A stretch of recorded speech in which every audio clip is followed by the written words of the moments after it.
Welcome! Part 2 of our 2.4 build. Sorry for the delay. I was super good with time and then suddenly I was not anymore.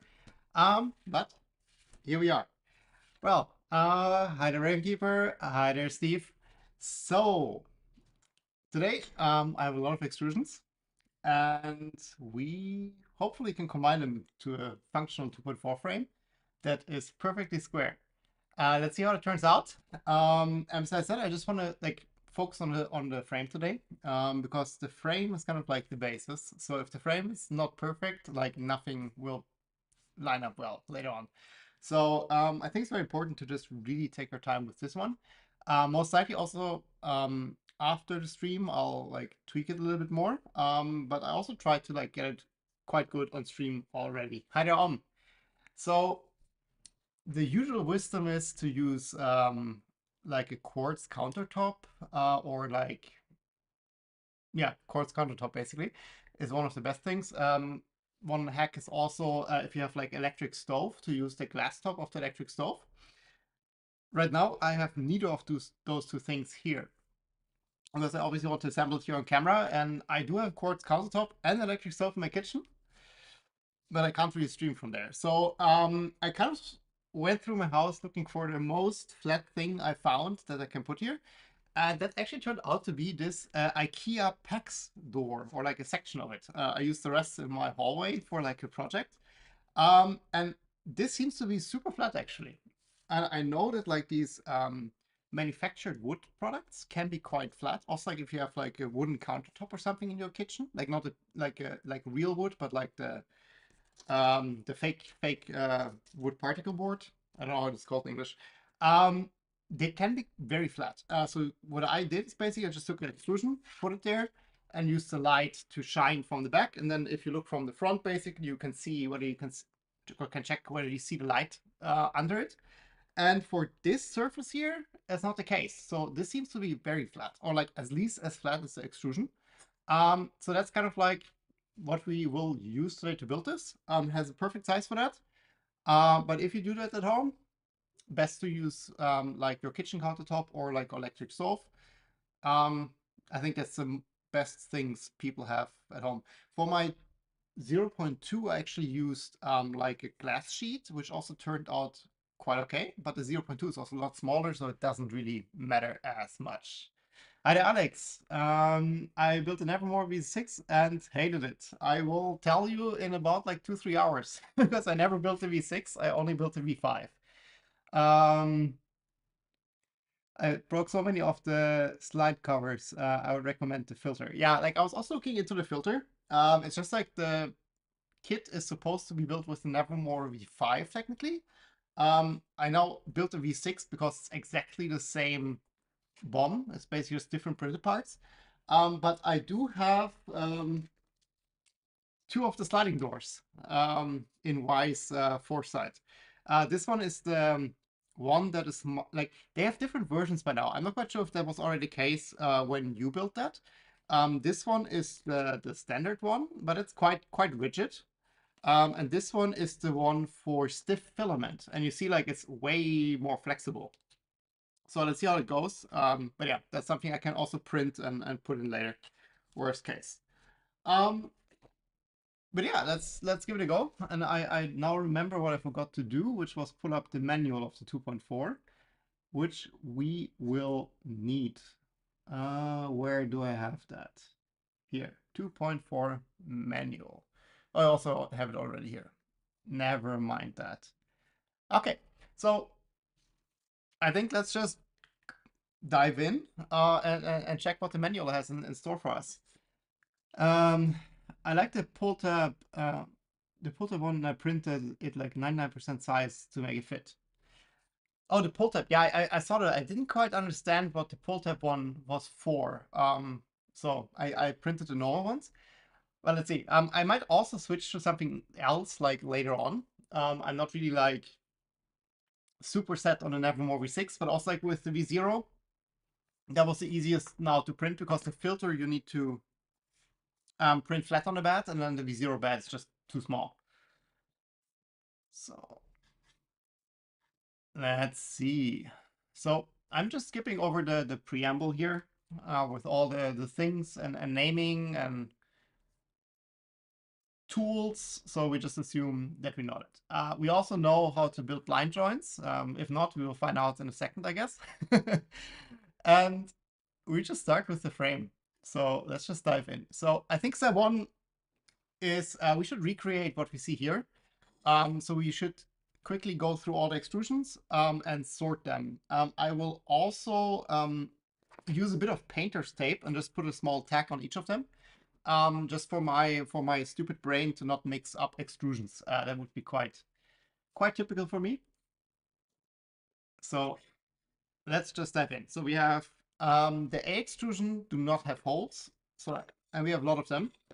So my assumption is that these are A. Then we have one very short one. This must be E, and this might be C or D. So let's just see.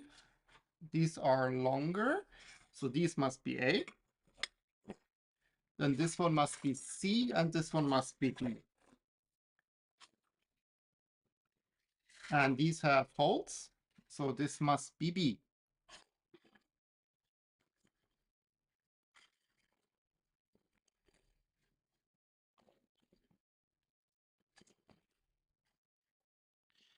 Yeah, and I also noticed like the extrusions have a couple of like defects. Like see it here, also here, like where the coating comes off a bit. So they're not perfect, but yeah, it's good enough, I guess. These must be more B extrusions. So the B are complete. These are only 4. And then these, let's quickly see. So these must,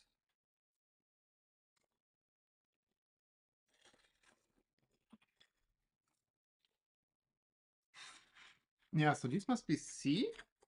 And these are A. They're the same size. Yeah.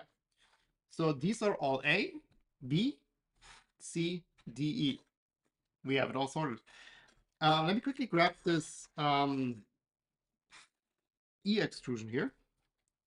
Let's just quickly make sure that they are the same length. This one thing I learned the hard way, that if one is ever so slightly off, it's better to find out now that we can put it somewhere else. So I'm just trying to, like, I'm squeezing them both sides. And if I would now be able to wiggle one up and down, then, so this one,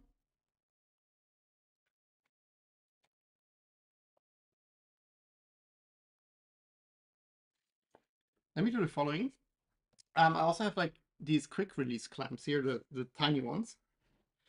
I found it very helpful, or I find it always very helpful to just have one on the bottom here, just fixed, and you can like just press against it, which makes life a bit easier.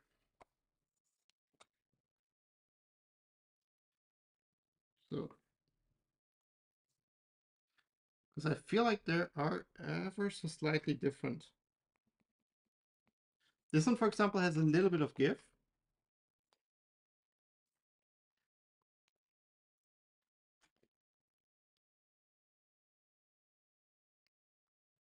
Yeah, this one here.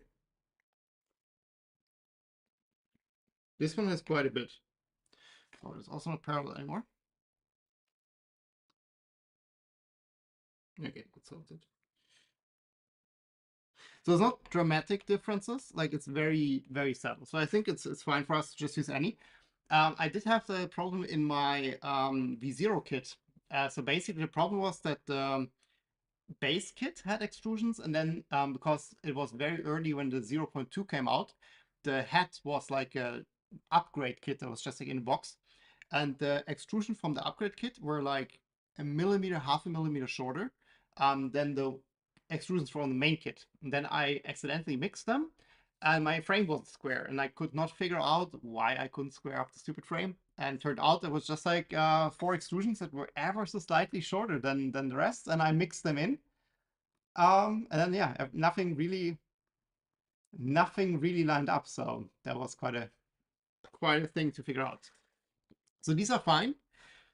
Let's also quickly do it with these, although I'm kind of running out of space here. But yeah, it seems fine. Like these seem perfect. These are not that important. These are totally bad, I assume. Yeah, they're also fine. So that looks good. So nothing we need to pay attention to. Then let's quickly put our stickers and then we can dive in. Yes. This one, keep mixing up. So no stickers on A because like we can just assume everything without a sticker is A. These are also, do we really need stickers? Let's just quickly mark the shorter ones because these are quite obvious. And this is also quite obvious. So just for me to not mix these up. So these are C. U are a D. And then E is also clear. And I think like in this 2.4 build, like it's quite obvious like which extrusion is which, so it would be quite hard to mess up. Nevertheless, we'll make it a bit easier. Cool. Okay, so we have all our extrusions. I'll just transfer them to the side so we have a bit more space here. Just try to keep the grouping.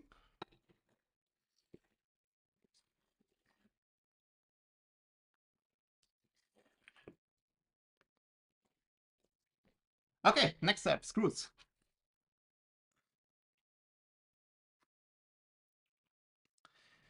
Exactly. So we need the M5 by 16, and I did not go through this massive bag yet.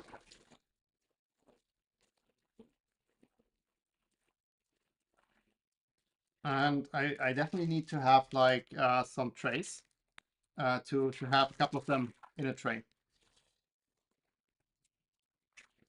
Something I wanted to print the entire week and always forgot.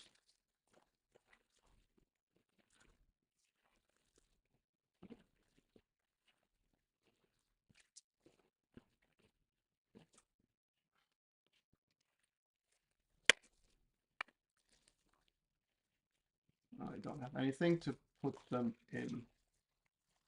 Oh, maybe I can.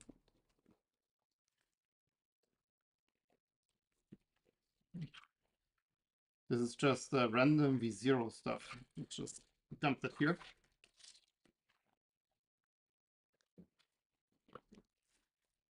Put some of them in here.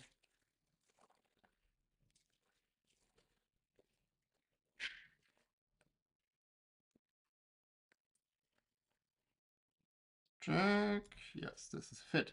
Cool. Then we need A extrusions, and they all get the screws on both sides. Let's quickly do that.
Like looking at the image, all but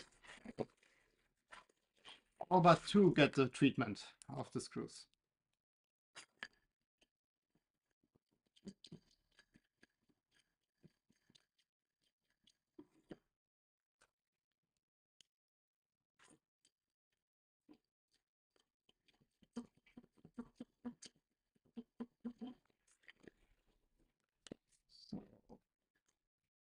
Three more.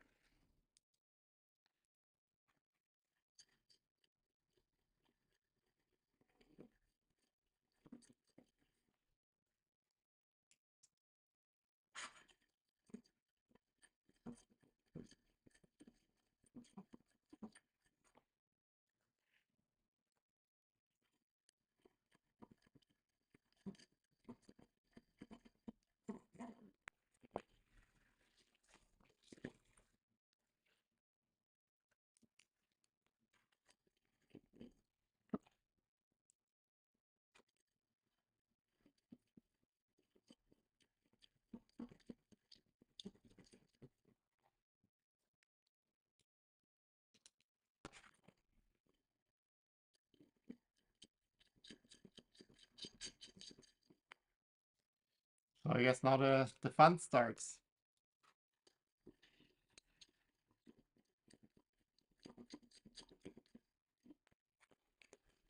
So these are all our A extrusions with screws. I mean, put them out of the way. I guess we can already keep two,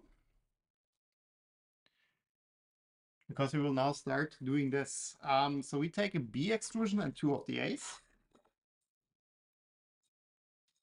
They are not tapped either side, so there's no up or down.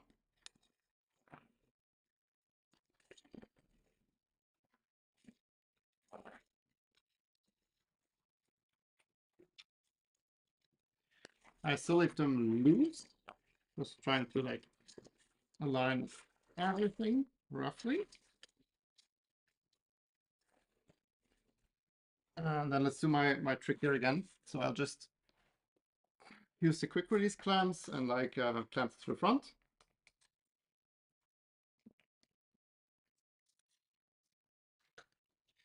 I kind of have a reference surface. So technically, if we make sure that this extrusion and this one is flat against the front, this should be square. Same this direction.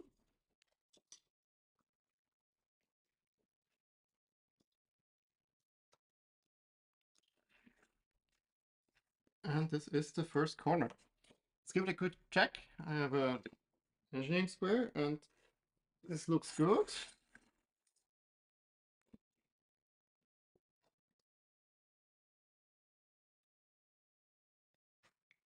Also good.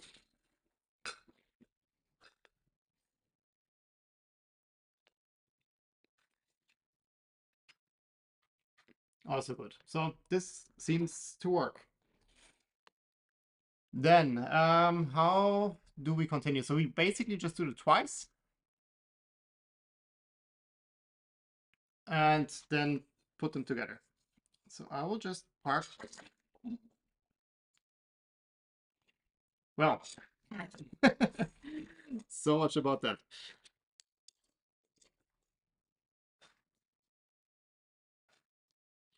Maybe I should use a Allen key for that, just to make sure I can properly tighten them.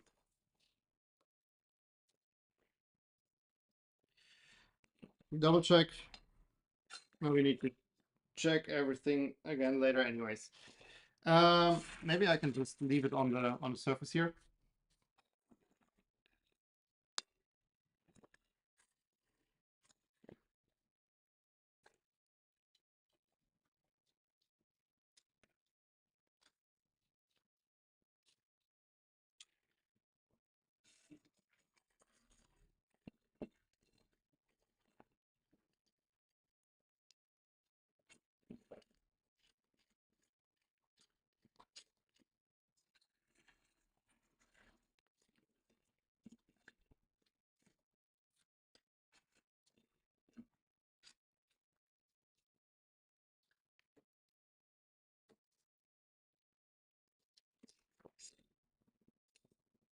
Okay, so let me quickly double check.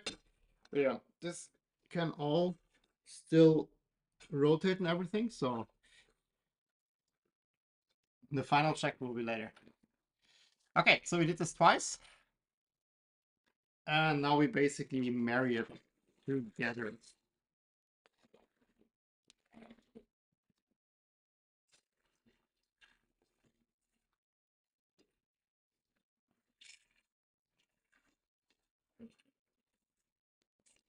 Hmm.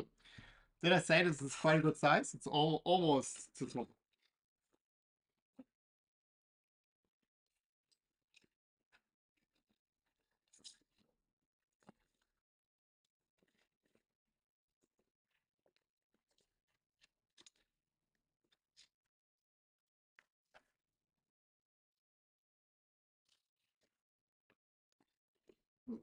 Did not feel good.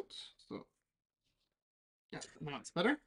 So I'm always trying to press down, like both parts down and both parts to the front. Then basically you restrict them or constrain them on two planes, and it should be perfect.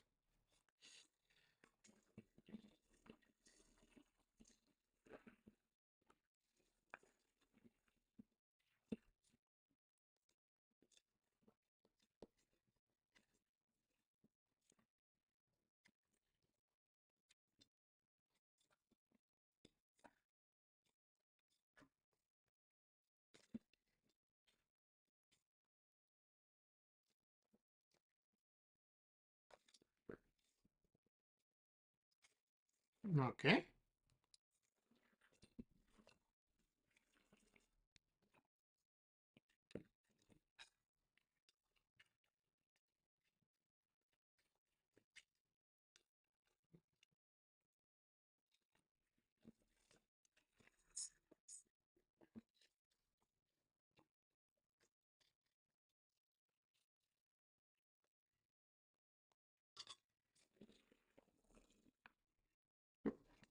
That did not work out.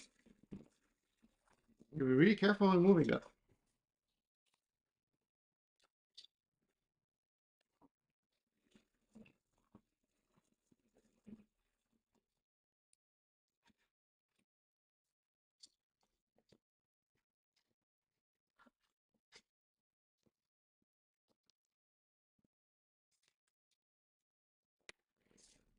Okay. As a quick test, you can always also tap on the top. And then if it's like not square, you will have a little bit of rocking, given your surface is straight. That's always like the the catch 22 there. But if you have it on a flat surface and you tap the extrusions just very lightly, you will like feel it rocking or like hear it rocking and clanking on the surface. Okay, let's see. I wonder if I should flip it over. Might be the easiest. Just need to be careful.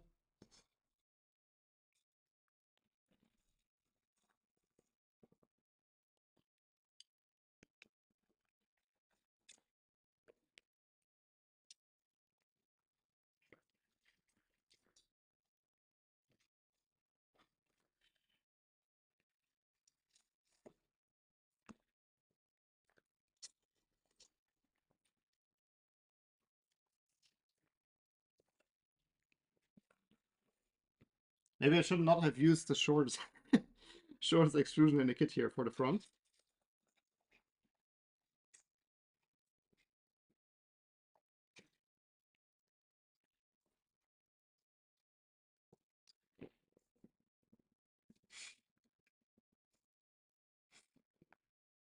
Oh,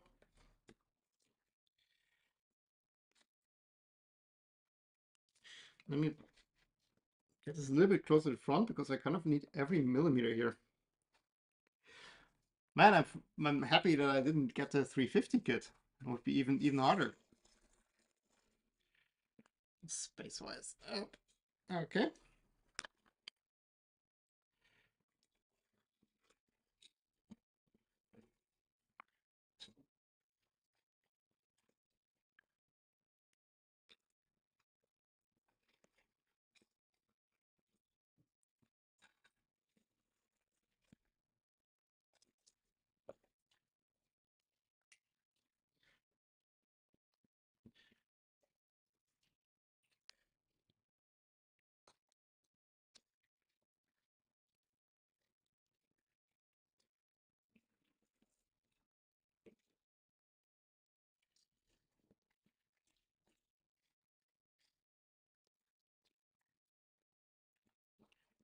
Bit awkward here because like so close to the surface, I can't really like grip the driver.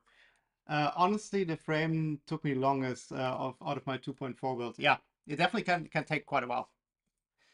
I rebuilt so many times because I wasn't perfectly square. But that's also the thing you should do, right? Like if the square is not good in the beginning, don't continue. Just stick with the frame, take your time. Because like in the end, um, I mean the 2.4 is relatively big, so the entire system can flex a bit. But if the frame isn't square, right? Like for example, the gantry is riding on the verticals of your frame. If they're not square, you might get into binding issues and stuff like that later on.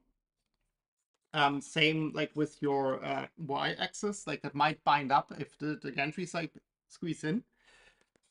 And then it's like way harder later on if like half the printer is assembled and you realize, shit, like it doesn't work.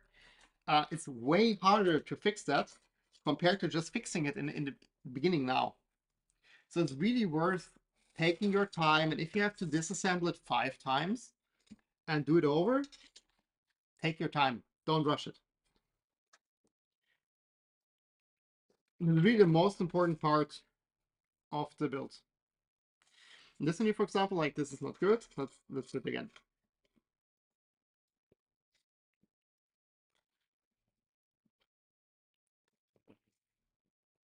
Now it's better. Actually did not feel the other corners, but I think they're fine. I'm really happy I have the new camera arm. I kind of did this camera arm rebuild for this printer in particular because I knew I would need height. And I actually can take it a bit higher, so that definitely paid off. Use LEO jig speeds up the building on the frame. Oh yeah, the LEO have this special jig, yeah. But to be honest, like for me, I mean now you don't see it, but like this is for me the absolute cheat code. Like I feel like this makes it so much easier because you don't have to like, for example, if you use like a engineering square or something like to press against or something, it's like more things you need to hold. Like you need to press down, you need to pull it to yourself, you need to press against, and like if you have this, it makes it so much easier for me. Because just like you press just against, you pull just all the parts to you and press down, and that's it.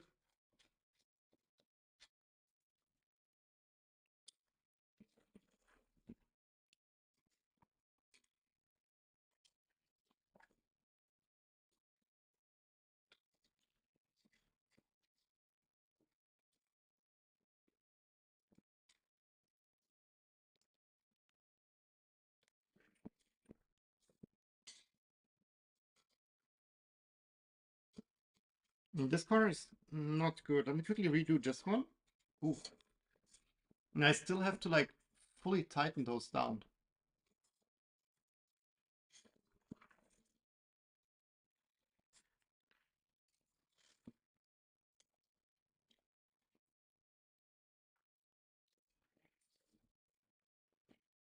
And let me also quickly switch to an Allen key. Then I get a bit more. Okay, that's also a way.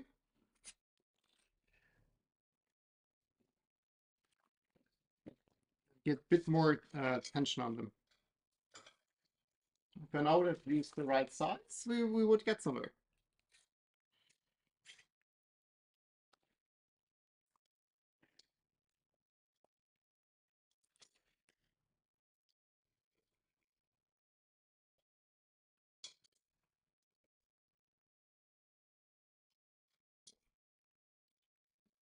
Just quickly tightening all the screws down.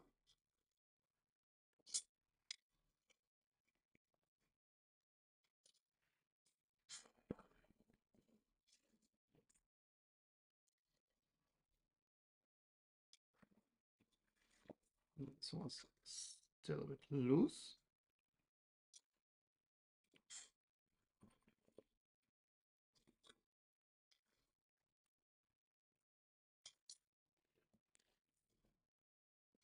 Okay, let's quickly.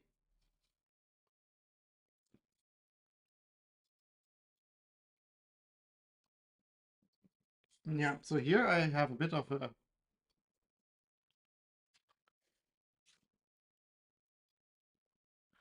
Yeah, it's not perfect yet. Also a feel here that is not good. So this corner we definitely need to redo. So just like looking at it, this extrusion sits a bit low. So this is definitely not good yet. I mean, you can also already like just like here you can see it that it's off. And it's also like you can feel it with your finger if you go over it. There's like a edge, then it doesn't quite align.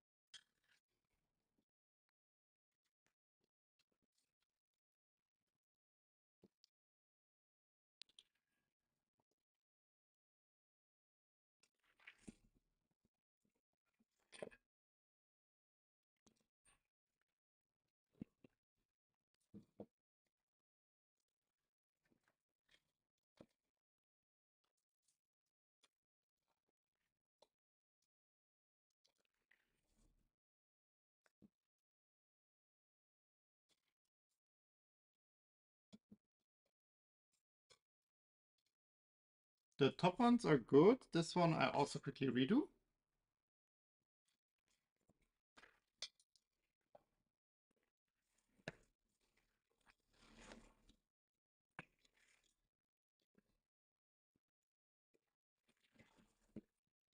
So just basically loosening both screws there on the corner.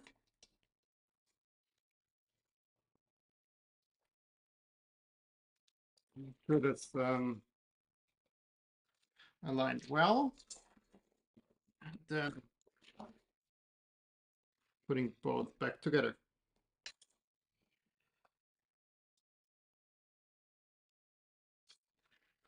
I think there's also jig you can print on printables. Yeah, I think there is. I'm just not sure if I trust the printer jig, to be honest.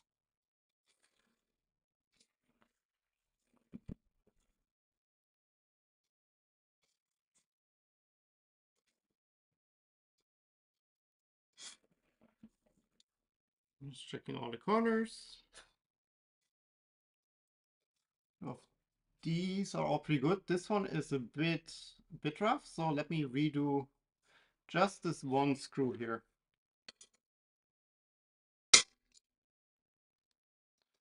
But it's also good like when you loosen it and it doesn't like go apart or something, like there's no tension on the frame.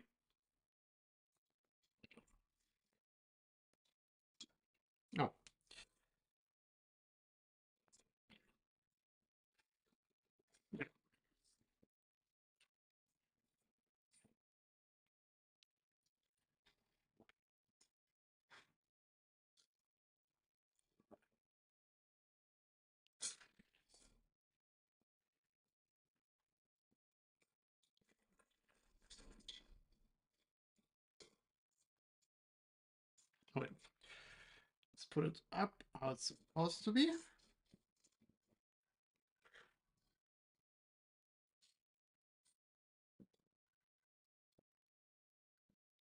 Yeah, if I press here, the entire plate goes down a bit. So I think this is quite good. If I just tap it, it's fine. But if I press, like it goes down. But then I push the entire panel down. That's the downside of not using something more massive or heavy. So again, like for people who just came in, so basically, usually you should use like a quartz build plate, or a hack would be like electric stove glass top. Because I want to stream it here now, basically, I'm not going to do it in my kitchen where I actually have a quartz countertop. So I got this wooden panel, which is quite straight. So I use just the extrusion, put an extrusion on and just put some light behind, and I didn't see any light come through. So this is relatively flat. And that's why we use this now here as a makeshift solution. But I've also seen people just built on normal desks. So it's possible. And given that extrusions are exactly the same length, which these I think are, um, you can also just optically, like visually, like look at it and say like, if this is perfectly, like here, just perfectly flat on all sides, then it should also be quite square. I think I'm happy with this. Maybe a bit here.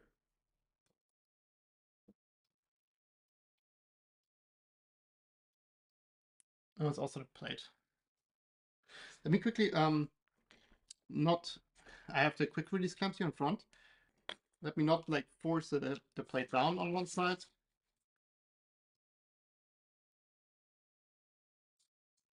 Yeah, I think this is fine. Another thing we can check, if I remember where I put my measuring tape. Okay. I had it in my hand. I was like, I will need it later. I know how them. Just take it over to the kitchen worktop for 1 minute and tap. Yeah, I'll do that in a second, Steve. But we can also quickly do a measure test. So basically, it's a bit out of frame now. I'm really sorry. But if we measure over the edge, so I'm just checking that this is kind of centered here. And then we measure here. So this is exactly 65. So if we do the same here,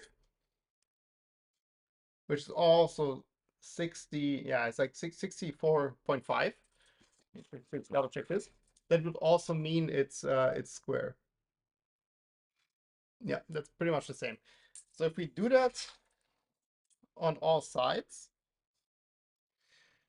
how do I know? I'll just put like a marker here that we measured that.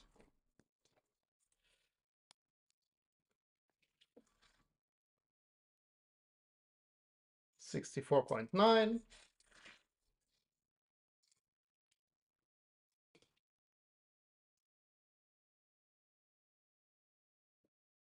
Wait, this is 66.5. What did I measure here? Oh, 66.5. I was looking at the marker and did not really read the number. So this one is fine.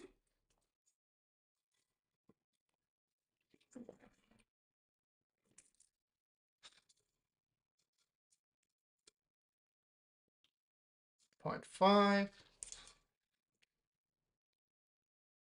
0.5. It's also fine.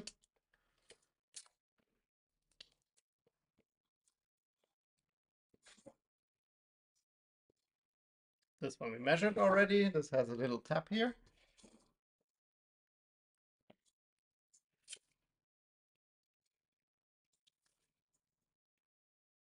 0.5.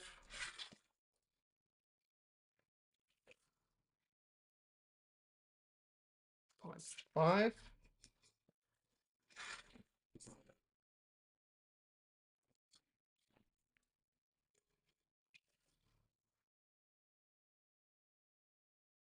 0.5. Almost done. 6.5.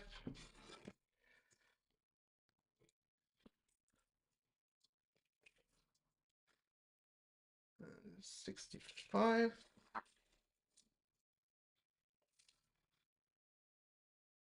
And 65. So all the sides are the same, plus minus like 0.2, 0.5 millimeters, as far as I can tell from like a analog measuring device. So this should be all fine. I will still do what Steve suggested. I quickly tap it on my kitchen countertop. Give me 1 second.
Okay, I think this passed the test actually. So on this side, there's like ever so slight like wiggle, but like really minimal. So I think this is actually acceptable, which I did not expect on first try, but I think it's actually quite good. Like on a 2.4 frame, I think you will never get it like 1,000% perfect, just like because it's relatively big. Um, but the amount of wiggle I got now, I would actually also accept on like on a V0. The only thing I'm a bit concerned is that I didn't quite tension these down. Um, so I think I will quickly go through and just like ever slightly tension them. But then I also will most likely move the extrusions a bit, which already here happened. So this is, I already destroyed it. So I think, I'm not quite sure, because I feel like I didn't put a lot of like torque on there.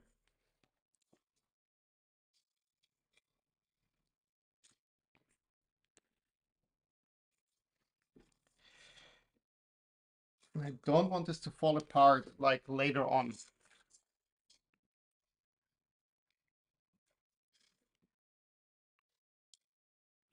It would be quite a shame. Fix this corner here.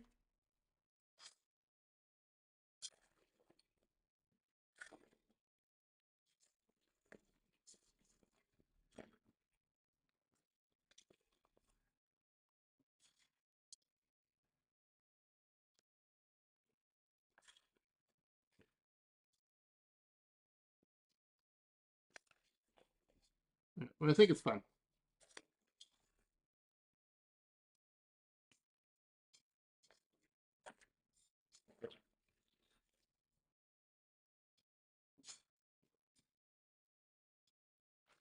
Okay, then I think we can actually proceed. That was quite quick and easy. Um, I had a small wiggle too about the width of a paper sheet. I read in the Voron Discord it's normal for 300 build. Yeah, I think it's actually like I would say it's less than a paper sheet wiggle for me. I mean now I changed it again, so I would need to check again. But it really is rock solid actually. So I'm very happy. But yeah, as you said, like a bit of a frame in this size, you will never get perfect. Like it's just impossible. Because also like the aluminum extrusion is not perfectly straight. And on like 30 centimeters, it really, or like this is more than 30, right? This is like 40 something, 46. So over 46 centimeters, it's just like you will have a bit of wiggle. Like this is just how it is. But I'm very happy with this. Like it's very straight. This is really good. Um, so this is more than I hoped for, especially with this like choppy surface. So I was actually like the first time I built a Voron, I was like super concerned about the build surface. And I think it's actually not that big of a deal. Like it makes your life easier, but not like a lot. I'm actually now having here like there's a bit. I will also redo this corner. So most likely tomorrow morning I'll sit down again and go over all of them again.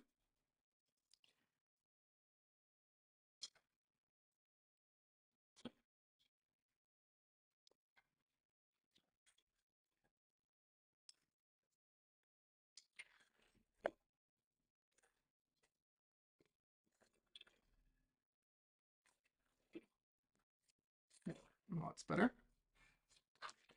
Just check that I didn't off that it's in this direction. Did a bit. Step by step.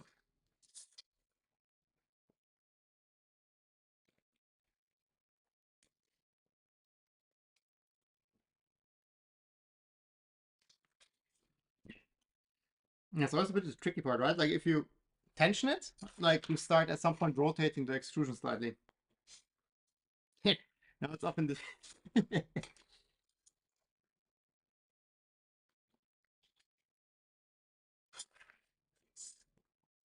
Now it's fine here. Right, this one is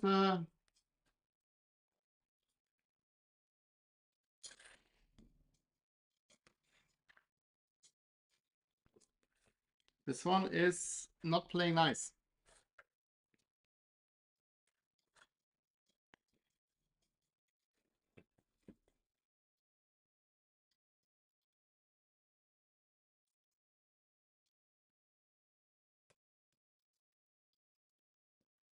I think it's fine.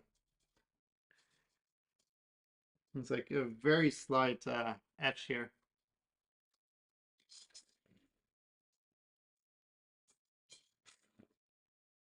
That's awesome. Okay. Let me try this one more time. Actually,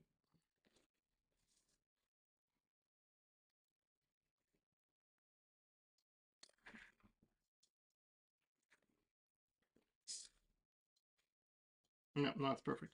I think it's really like if you put too much tension, like you start rotating the extrusion, and then like it's getting out of whack. Which happened again now.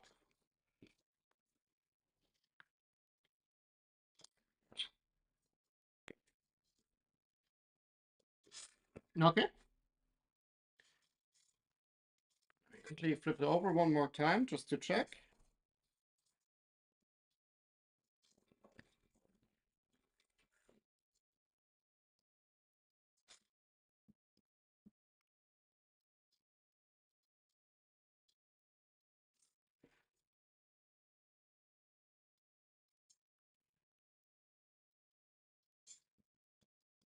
Okay, let's proceed.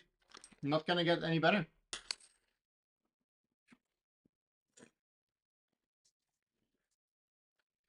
Now it will be just a bit difficult here to reach my trackpad. Okay.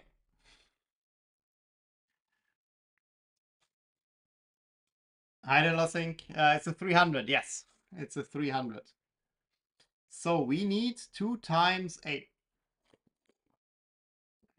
So these are the 2 last A extrusions.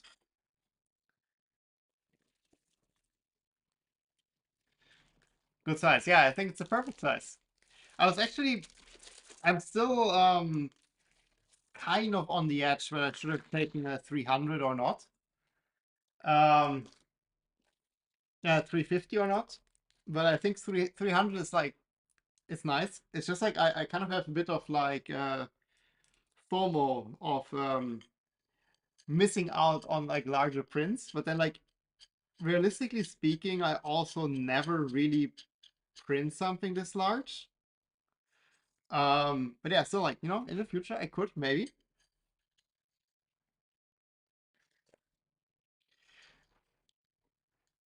My 350 takes forever to.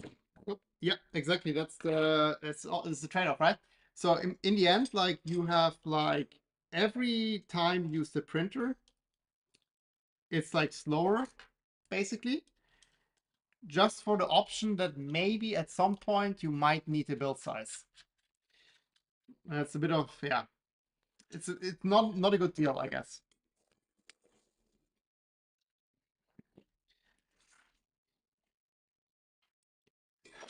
Let's just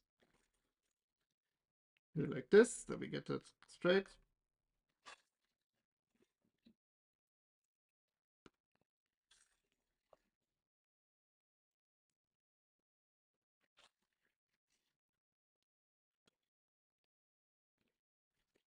Although this is already way less critical because like now if we screw this up, basically worst part, the bed isn't super level, which is always something you can fix later with the quad gantry level. So not super mission critical. Yeah, I'm also like generally like also with the 300 like heat up time something I'm a bit concerned, like just generally like time to get printing. Because I don't want to sit there for like an hour waiting for it to heat up. So if that takes too long, we might also look into solutions for that at some point.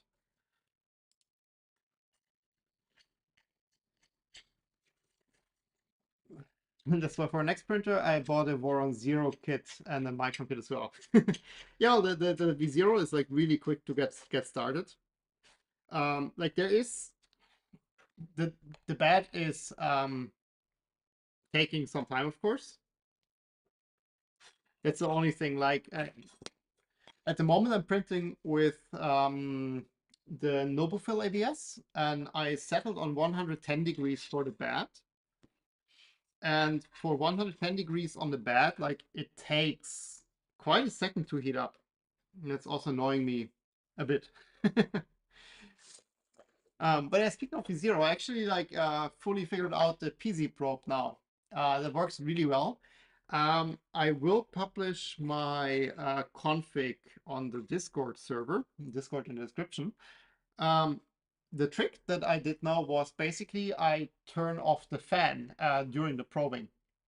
And I do that by just setting the heater, like the target temperature of the hot end to 0. And I set the minimum temperature to turn the fan on to 180, which is quite high. But with Clipper, as soon as you heat the hot end, the fan is always on. So I don't see there's a big downside having the fan temperature that high. What that does is basically when you cool down the temperature of the hot end to like 170 degrees, what you need to do anyways for like probing the bed, the fan just turns off and you don't have any problems with the fan vibration interfering with the PZ probe. And that works really well. 30 to 40 minutes heat up for ABS. Yeah, I hope I can make it a bit quicker. Just slap on bed fans and it should be a bit faster. Yeah, exactly. That's kind of what we will do in a second, actually, Ravenkeeper. It's already on the schedule for today. So then we need different screws. M5 by 10 and the M5 shim. And then we need to figure out the spacing.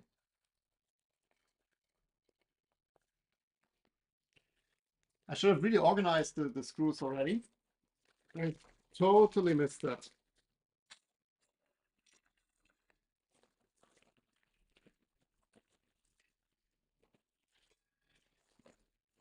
So we will need M5 T-nuts.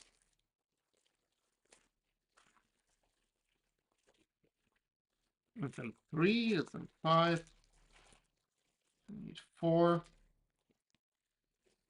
I will promise for next stream I will organize this this mess. But it's not as much different hardware as for the V0. It's a lot less. Like less different types, not less volume for sure not.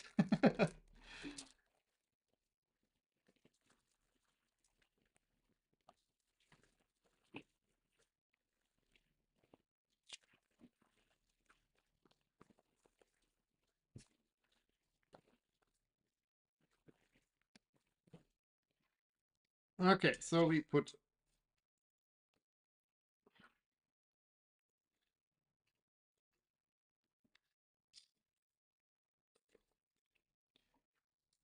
four T-nuts in.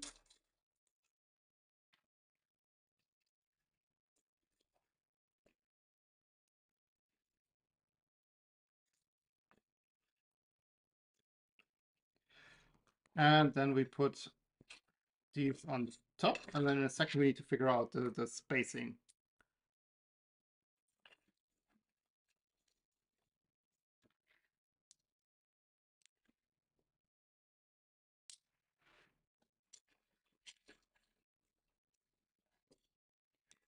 Must be like the camera is pointing a bit more to me than usual. Oh, the washer. Steve, I'm so sorry. The washer. How could I forget the washer?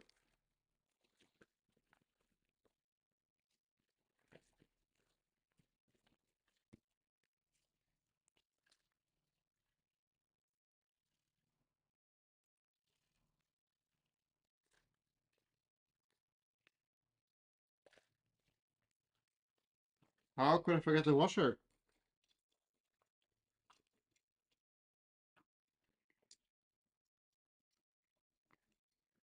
Well, I'm not quite sure if these are not the right ones, because these are like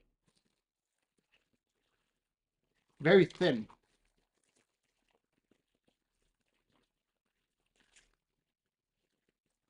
Let me just quickly double check that I have now the right washers. Yes, these say M5 1mm spacer, which technically is like a description of M5 shim. But I also don't see any other M5 washers, so I think that's the right bag.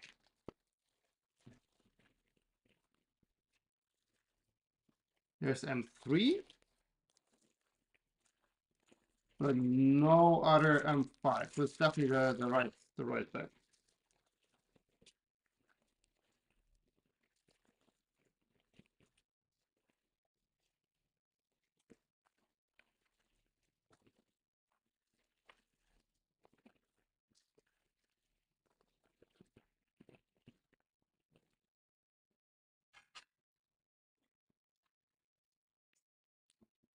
I wonder what the washers are, well, oh god, are doing there. Because we didn't add the washer. Did I also forget the washer there? No. No, there's no washer. It's only on the verticals. I wonder what they do. Like, there's most likely a reason why they're there.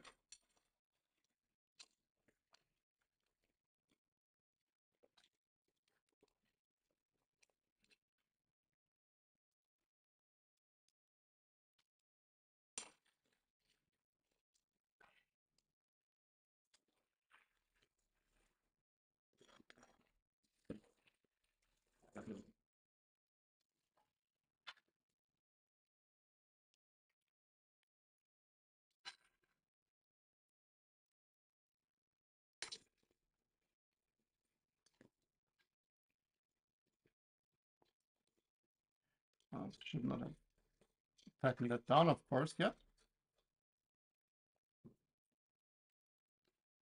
So I have to align them.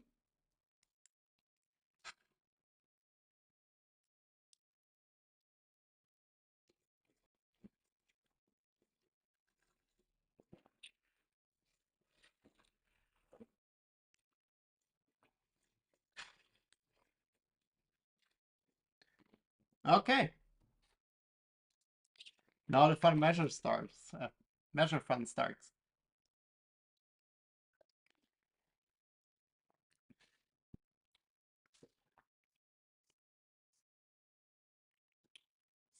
So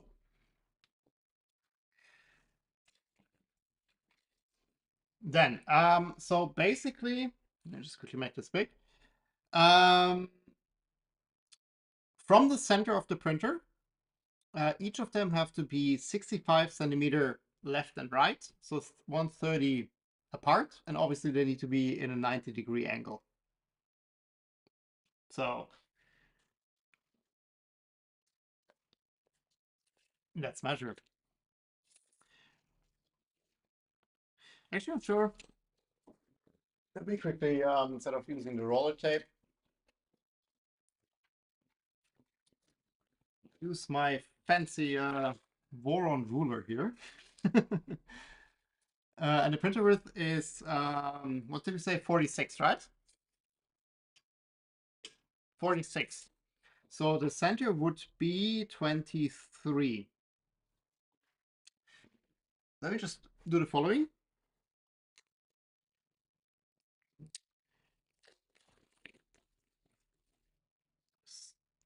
Tape is being used a fair bit today.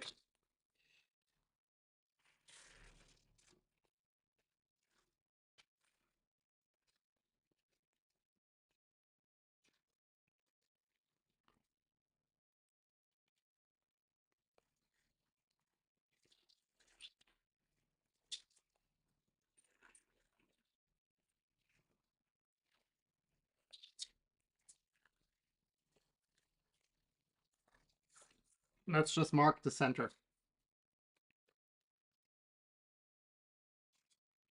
So I only have the marker. That's annoying. I don't have an old pen here. I do have a pen. Here we have a pen. So 23 is here.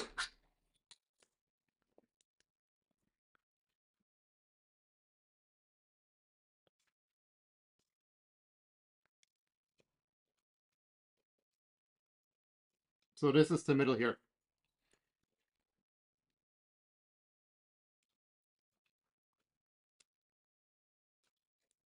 This is the center. Hi, Kastad. Welcome to the 2.4 build.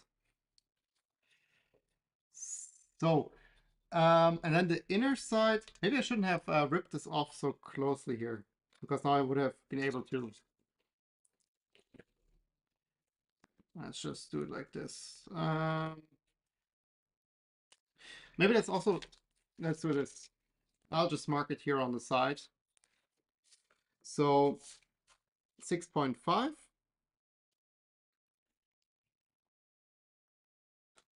is here.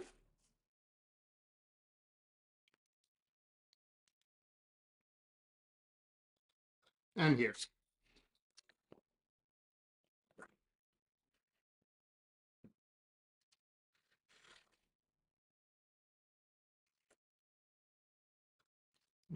Tiny bit longer.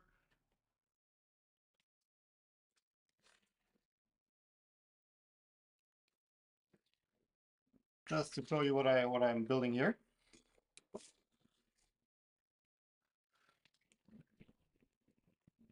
So I just basically marked out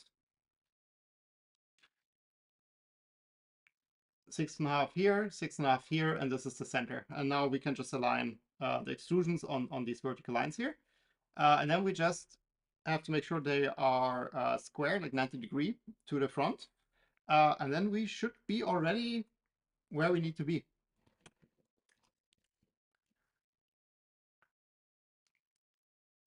And then we can measure on the other side, just to check that everything is correct.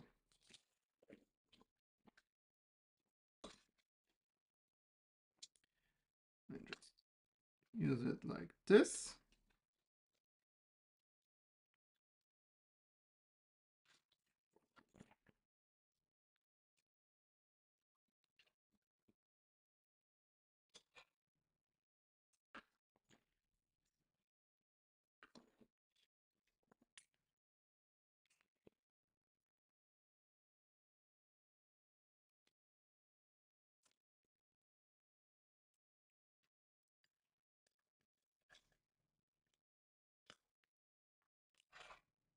Okay.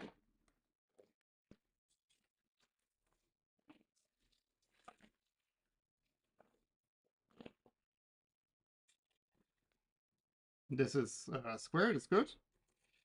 Let me tighten these two down.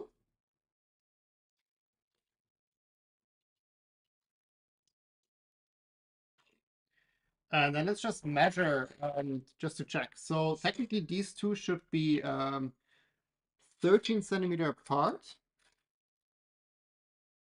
but they are 13.1 on this side.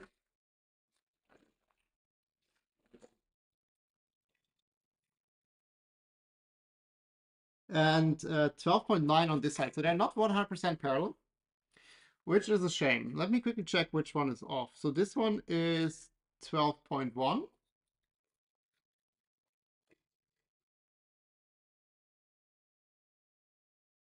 12.3. Oh, 12.6. My bad. This is 12.6, 12.4. So they're not 100% center. Step one. 12.4. And this one is 12.3. So I think this one is the one that is crooked, because this has 12.6. So this is definitely off. So this basically needs to go over like a tiny bit.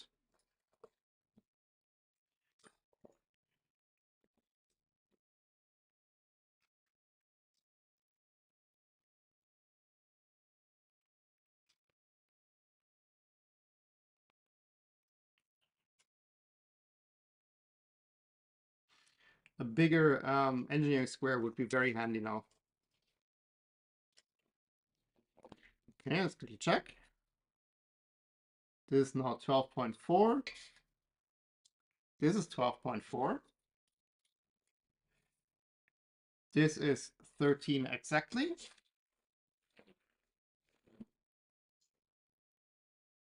This is 12.4. This is 12.35. And it's tiny bit off.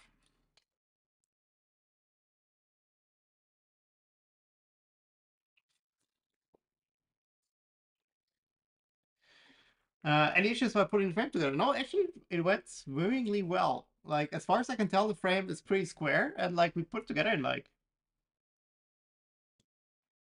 30 minutes or something, 40. No, it went really well.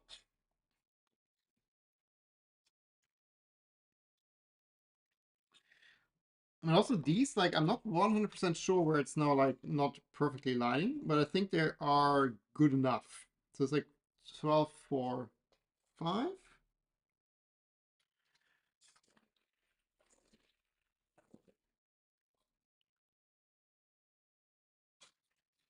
Like the distance here is pretty good. Let's actually just do the following. If I know where I have it.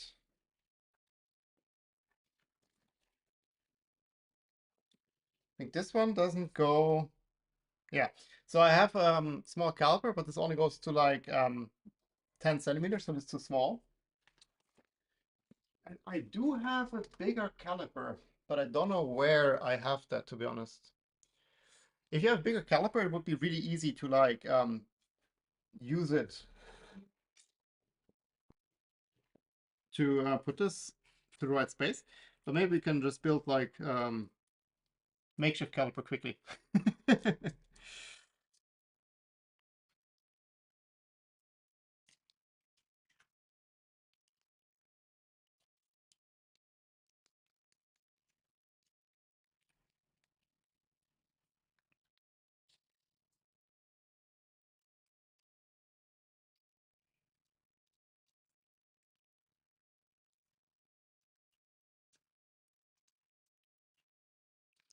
This should be good enough. So basically we can just use this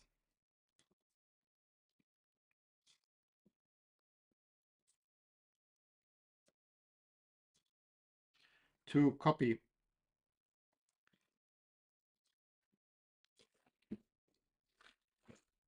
That's basically the same you would do with the caliper.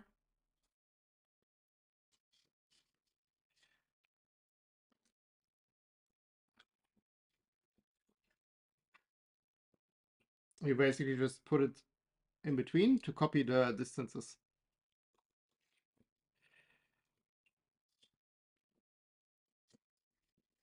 Now it's the same here.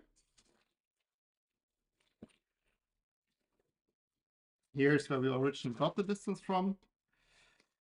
And here it's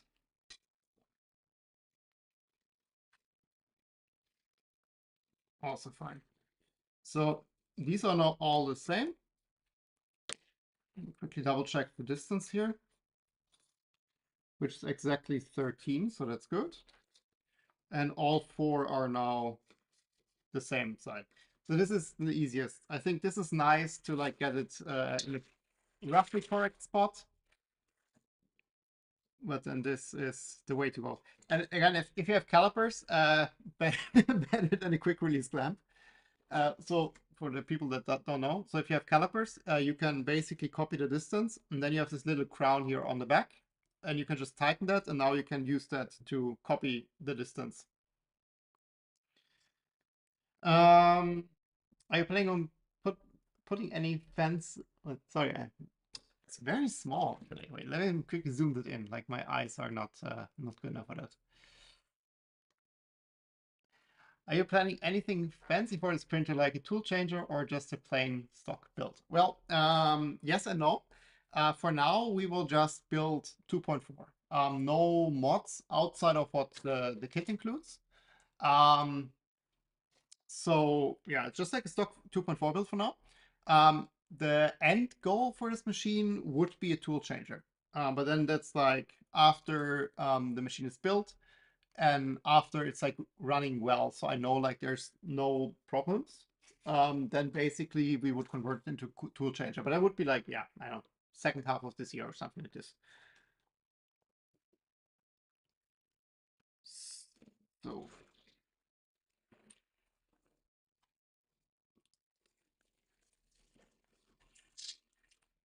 let's remove this.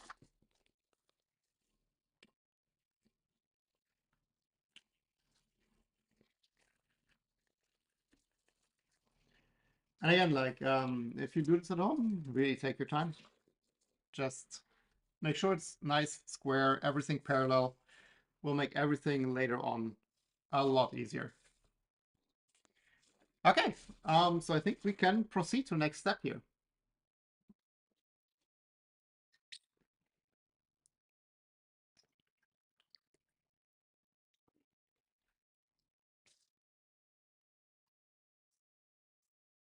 Which is actually, we built a frame.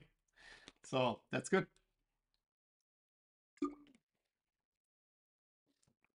That was already the first section of the manual. If everything goes as smooth as this, I'm very optimistic. Okay, so the Z drives. Let's do the following. So this kit comes with a Nevermore air filter. And one thing we should do before we install the bed is to put in the Nevermore in the center here, just to mount it. Because now we have access to it very easily. Later on, when we put the bed on top, it's like a bit iffy to put in. So I would do the following now. Just looking ahead, we can put in the linear rails, so we can follow the manual here. And we can put in the base plate. I don't know, deck panel. The deck panel. We can also put in the DIN rails then. And then basically at this point, when we are now here at this point, I would kind of like stop with the manual and shift to the Nevermore and make sure we have the Nevermore in place already. Oh, and by the way, now that they talked about orientation here in the manual, it's actually quite important that you have the right orientation of the frame. So you see basically this is the end piece of the extrusion. This needs to be vertical. So if you build it like this, where the top is not open, it's wrong. And you can continue building it in the wrong orientation for quite some time. That's what I heard. Does the Formbot kit have underbed Vagos? I know from the LDO kit had them and they were so nice. Um, Not really. They have what they include is this. So they call this the 3-in 6-out board, which basically does the same what the Wago does in the LDO kit, I think. So basically your AC goes in here, and then you have like a distribution here. This is okay, I guess. Like it works. It's just like it uses a lot of space. So potentially, I mean, this also clips on the DIN rail, so it's not like a horrible solution. Eventually, I most likely will switch to Wagos as well. I just like Wagos more. They're like way more compact and yeah, toolless. It's amazing. I have a huge stash of Wagos, so that might very well just end up in this machine. Okay, yeah, let's go back to the top and start with things. So we completed the frame, so yay, success. I'm actually very happy about that. Like, not kidding. Like, I expect this to be like absolute massive pain, and went smooth. I still after the stream, so I also don't want to build too far now because after the stream I still want to do like a quadruple check of the frame on my kitchen countertop. just to make sure that everything is really square. So I still want to be able to do that after the stream. So I will definitely not install the feed yet.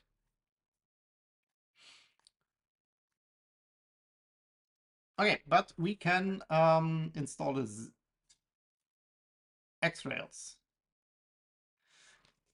To do that, we need a couple of things. So firstly, we need the rails, which is quite obvious. We already prepared the rails last stream, so we degreased them in isopropyl in IPA isopropyl alcohol. So we degreased them and we then greased them properly again. So these are all ready. And we also sorted them, like we made like little marks where we want to use them. So I'll just take quickly the four that we marked Z.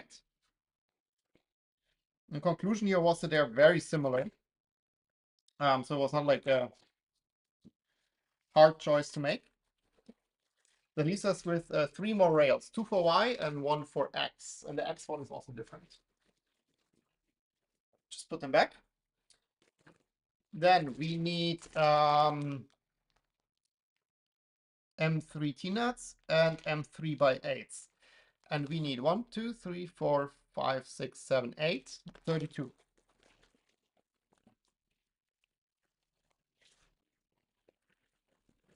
We'll just pour this whole bag out again. So we have M3 T-nuts, and we'll need a lot of them, so I'll just pour out like a healthy amount. And then we have M3 by 8 here.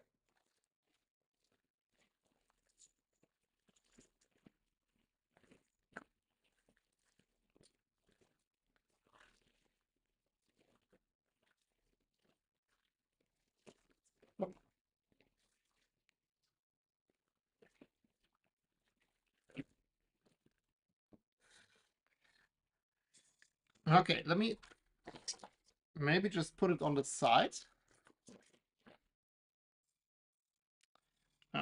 Let's flip it like this. So the rails go here on the inside.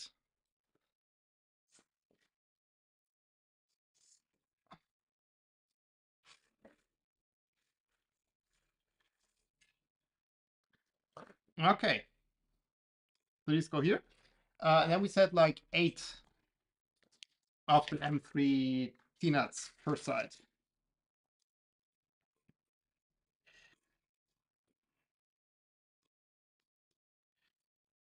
So I'm just roughly putting them in place now.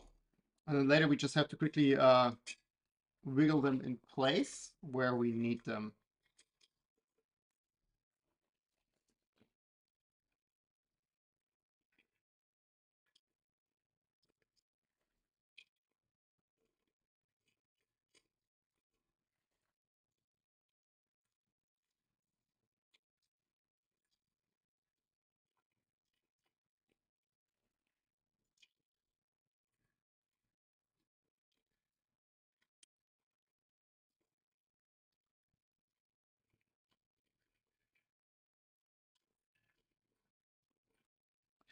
Okay. So they put it in the first and the last. So let me just quickly move this like rubber thing. Let me also maybe ask the camera to not focus on the top extrusion here, but on the action down here. So it's on the first and last, and then every second. And the extrusion is aligned on the end here. So that also means we kind of speed up 1, 2, 3, 4, 5, 6, 7, 8. Let me quickly try to get this one out again.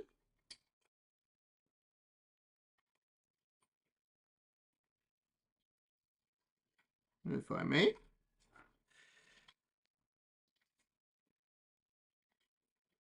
Oh.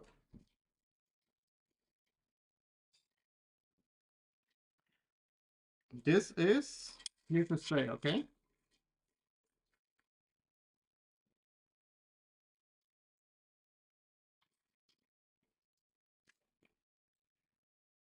Why does that not come out?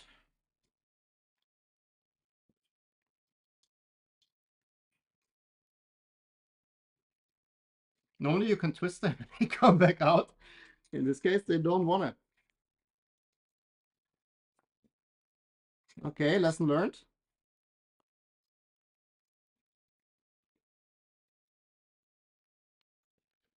Yeah, quickly try it with a screw. Does the Formbot kit have... Oh, I already had that. Yes. We don't have Wagos.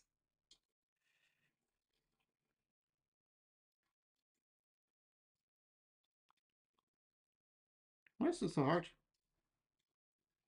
Never struggled to get one of these out again.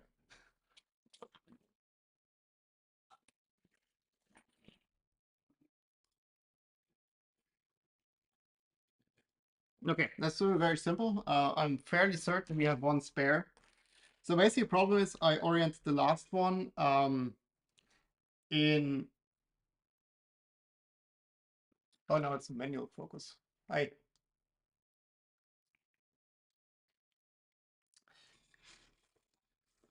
I oriented the last one this way, so basically the thick part there. But I think if we want to fully align the rail to the bottom, as it's shown in the manual, we might... Oh, actually it works. Okay, perfect. Yeah, so because it slides in there a bit, so it's fine. Because otherwise you would have needed to flip the last one, but that's fine then. So let's just start to align these.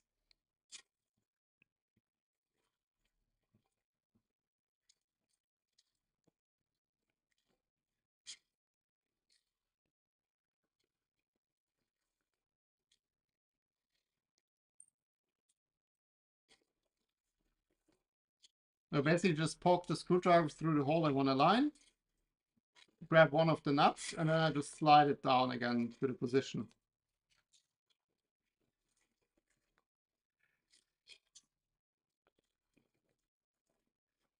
And if we do that 8 times... Oh, we actually need one more. Do the skip one in the center?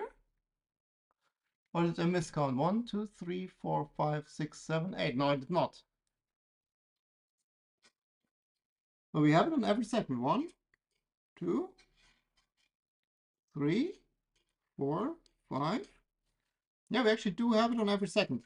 Okay, then let's skip in the center 2. That's odd.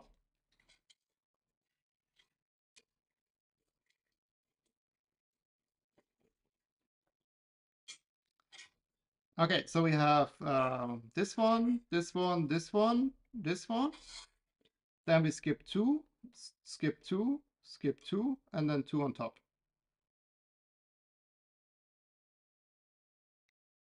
We could also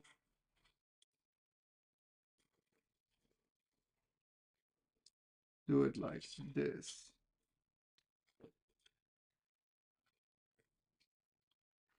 And we have, yeah, now I just flipped it. Okay, whatever. Let me just quickly double check that they are all in the right spot.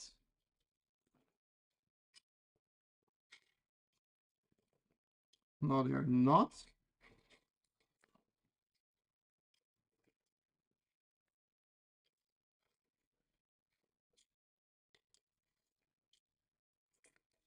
Okay, let's do it like that.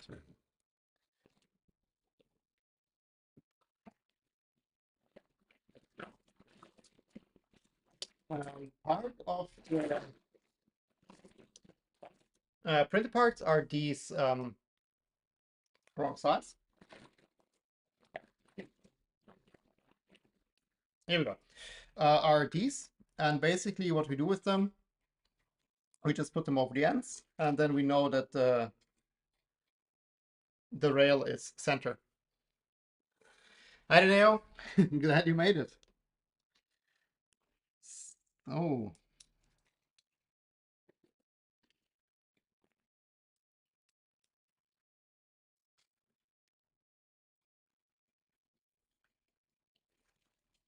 Not tightening it yet, just quickly throwing screws in holes.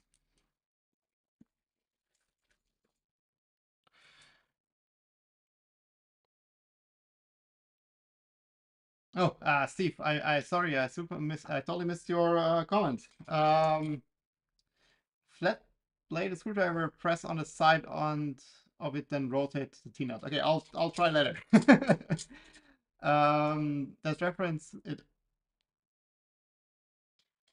reference up to you how many put in. I think 8 is a good amount, to be honest. 8 is a good amount.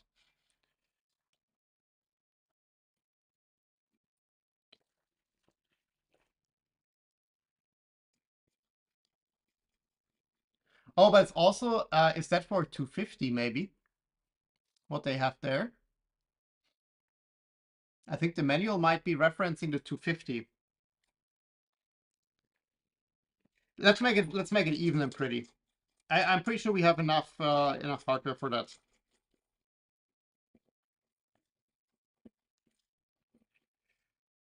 Let's just make it every second and make it even.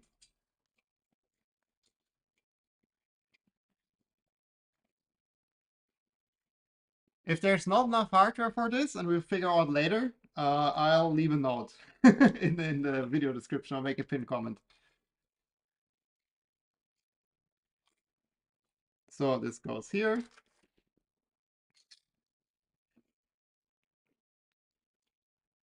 And I think we need one more. So here. This one. You go here, you go here.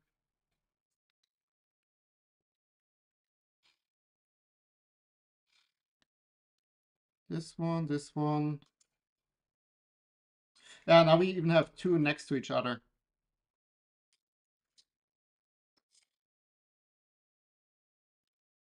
Yeah, okay, let's go with this. Let's put one out. So Steve, you say from the side with a flat screwdriver. Let's give it a shot. But I never had the problem, but I actually never had T-slot 2020. I only had V-slot 2020.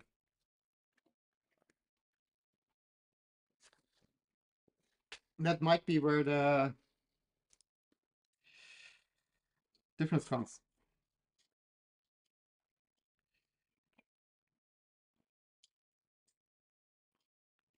No, but still doesn't. I mean, now it's a bit.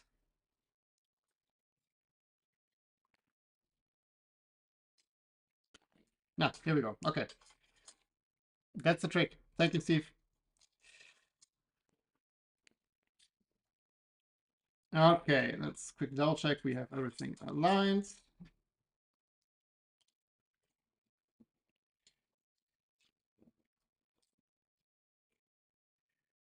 Sorry for the back of my hat here. Okay. Off we go.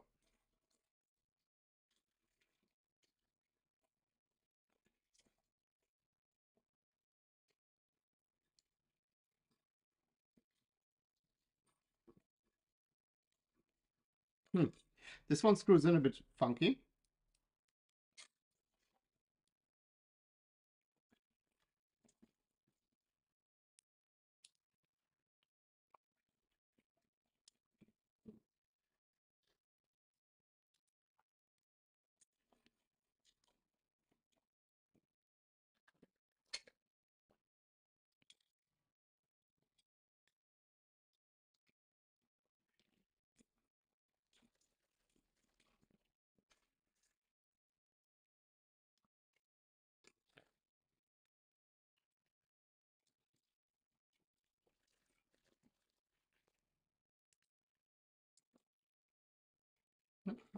Pay attention to not accidentally tighten that down yet. This is not supposed to be tightened down yet.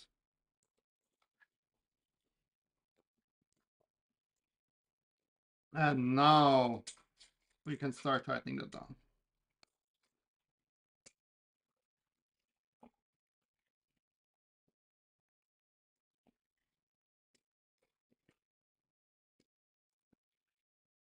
Oh, we forgot one here.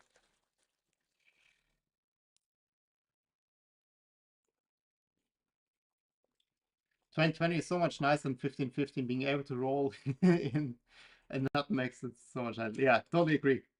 Um, it's quite a pain if you can't like retroactively add like nuts.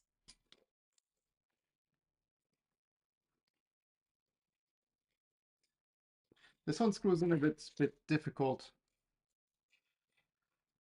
Oh, that's wrong size.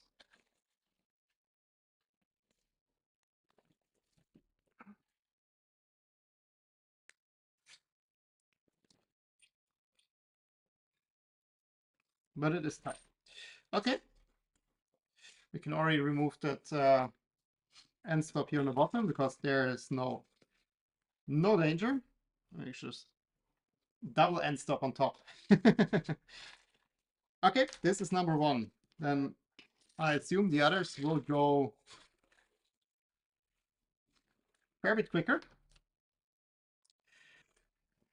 So how many did we now do? It's 1, 2, 3, 4, 5, 6, 7, 8, 9. Yeah, these are on the 9. Okay, so we need 9.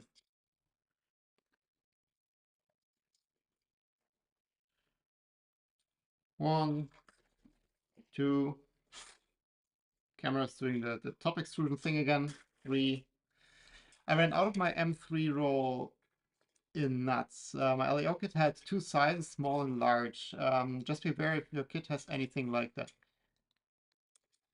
Small and large M3. You mean these T-nuts?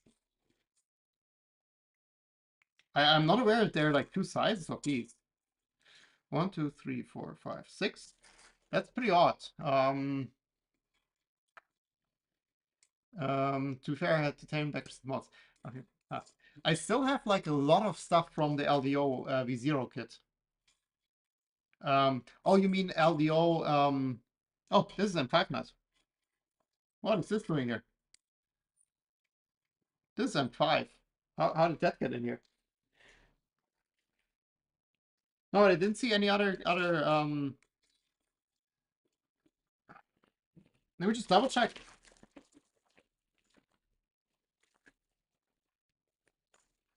We do have these M3 hammerhead nuts, but this is for something else, I assume. And then we have the M5 T-nut. Do you refer to these hammerhead nuts? Because I think they should be called out in the manual separately.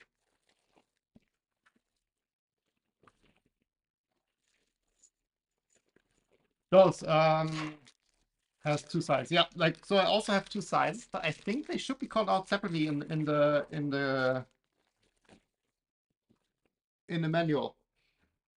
Worst case, I have like lots of these spare. So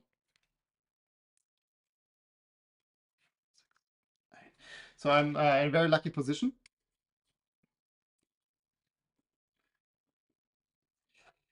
Okay, let's do the same that we did on the other side.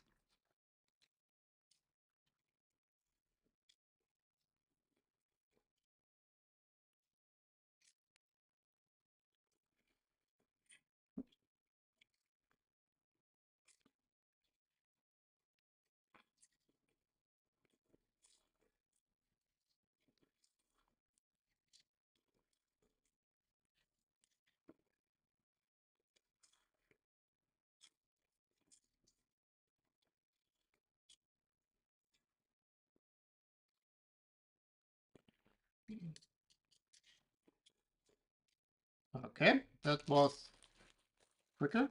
Oh, now you see it here on top. Well, too bad. I guess I had just two supplies. Yeah, but it's also like it's similar to what I had with my LEO V0 kit, where like they kind of sell like parts of the kit separately. Like for me, for example, they sold the hat separately, and they sold no, some other stuff. Like basically, they had like small kits in the kit. And then each of these kits came with their own separate hardware bags. So you also had like multiple bags of the same hardware.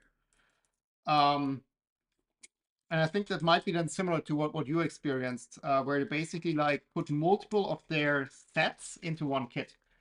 Um, I'm actually, I totally see why they do that, but I think it makes it a bit complicated building it. Not complicated, but annoying is maybe a better term. And also, I mentioned in the beginning, I actually had one of the first 0.2 kits from LEO. And it was basically a 0.1 kit. And then they put the 0.2 upgrade kit inside. And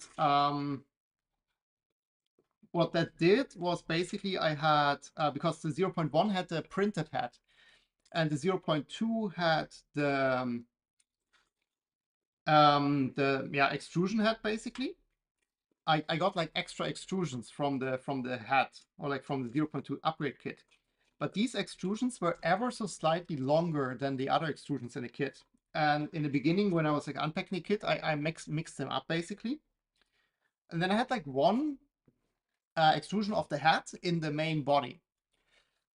And that was like 0.5 mm, or like millimeter, like hell, it wasn't even a millimeter. I think it was like 0.5 mm longer than the other extrusions. And then of course my frame wasn't square. And for the life of me, I could not figure out why the frame wasn't square.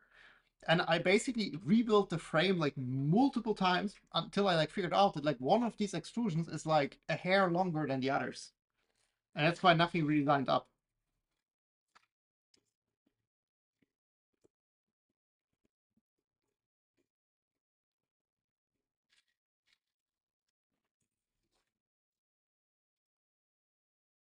Okay, two more times.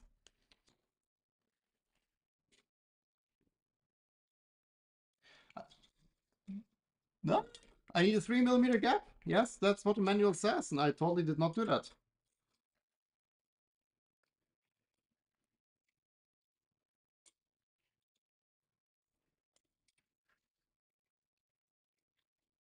One, two, three, four, five,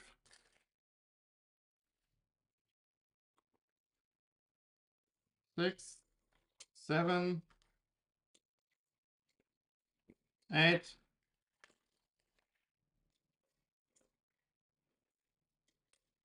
9.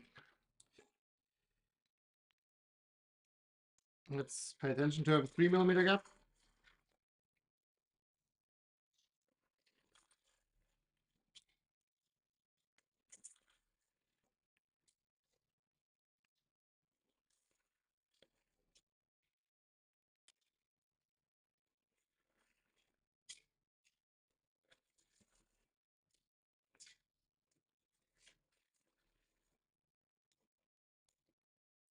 Uh,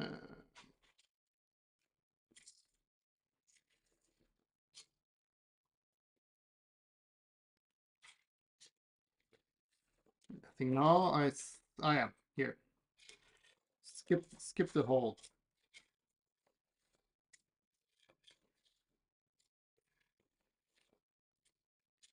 Okay. Let's ensure there's 3 mm. Yeah. I have to kind of look around the frame here, and yes, it says in the bottom corner there's 3 mm gap.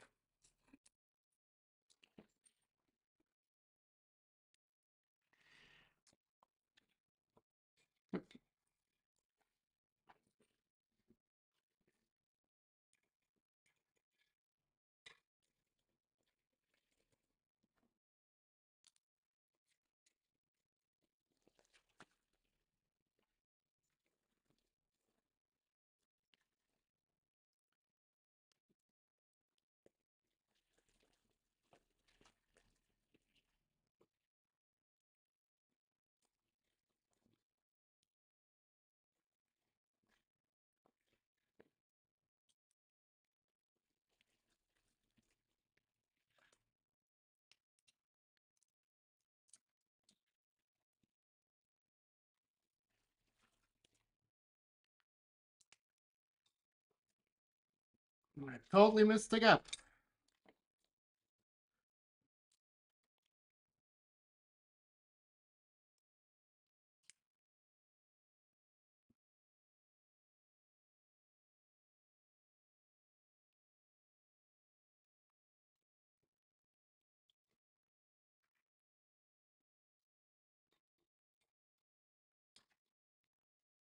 There's a 3mm gap. Let's quickly do that for the other two as well. Thank you, Steve.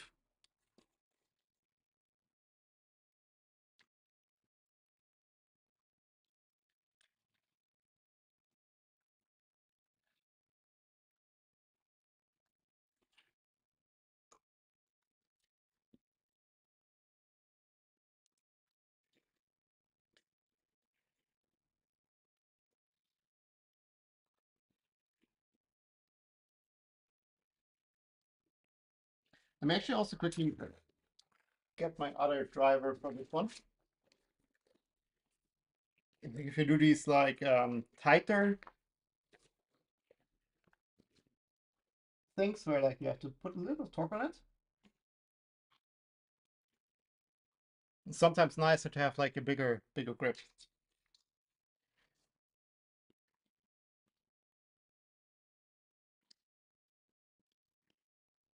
No, I just have to find the right bit.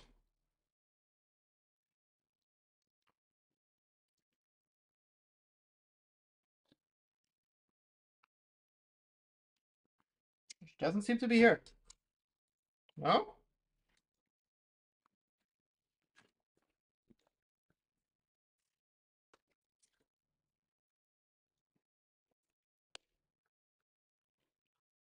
Seriously?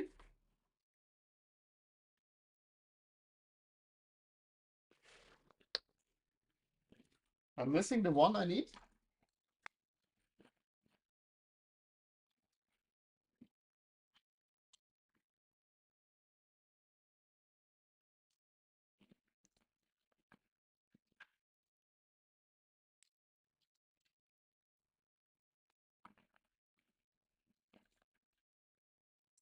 Huh. Well, then I don't use that one.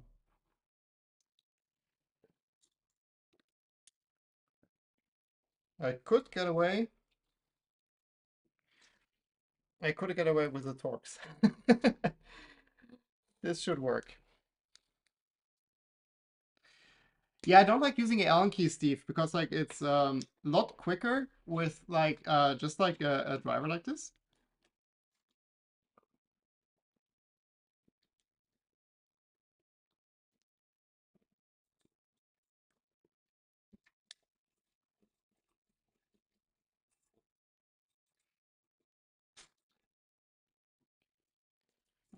Let's quickly.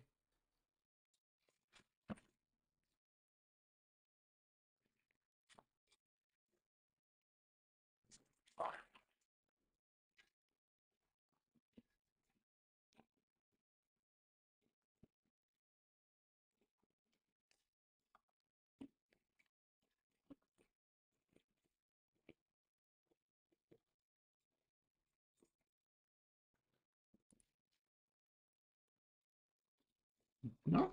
Which one is?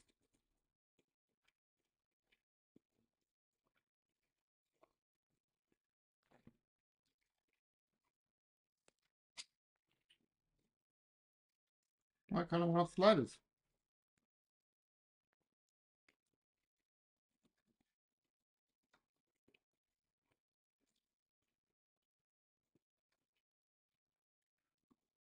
Should be all loose.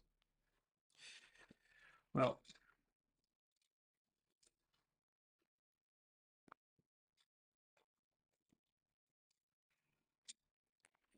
here we go. A bit of lever force and everything. Everything works out.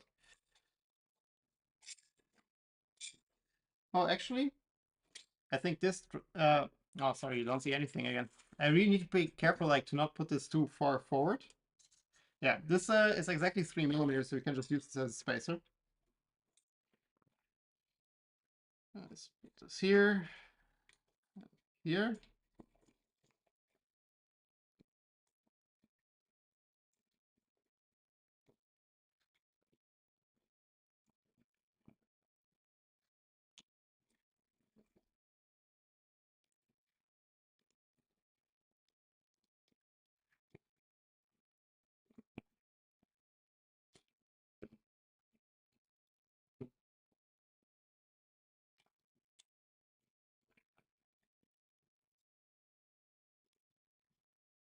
Okay.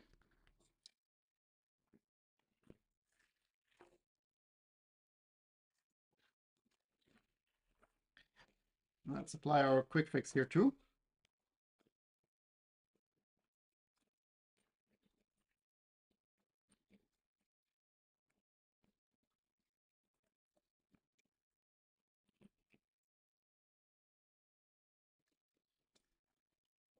For the space, oh, for the space on the rail. Oh, yeah, I got you. I kind of invented the same same thing now as well.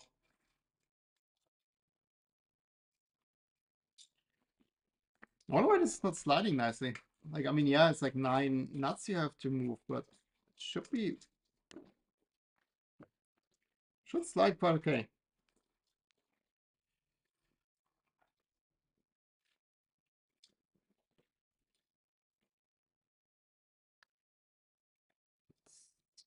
Let's put those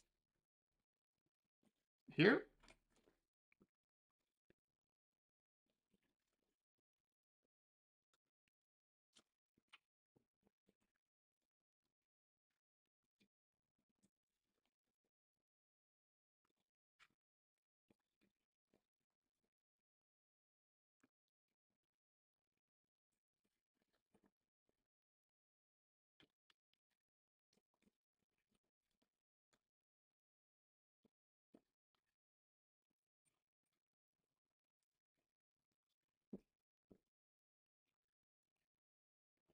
This one, this one,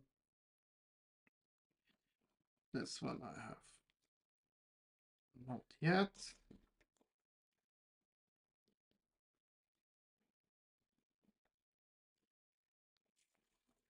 Again, like I'm really paying attention to that.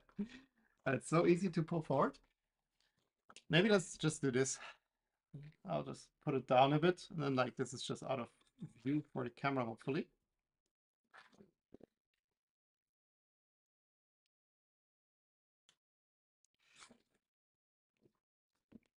Okay.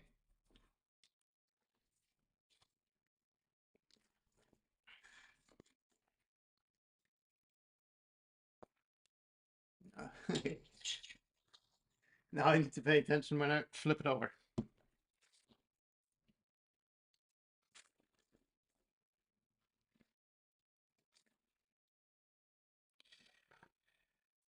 Last one.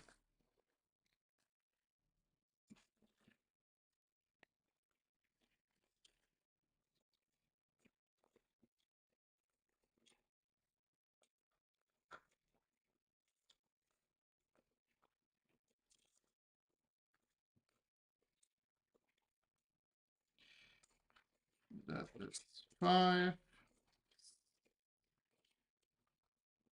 6, 7, 8.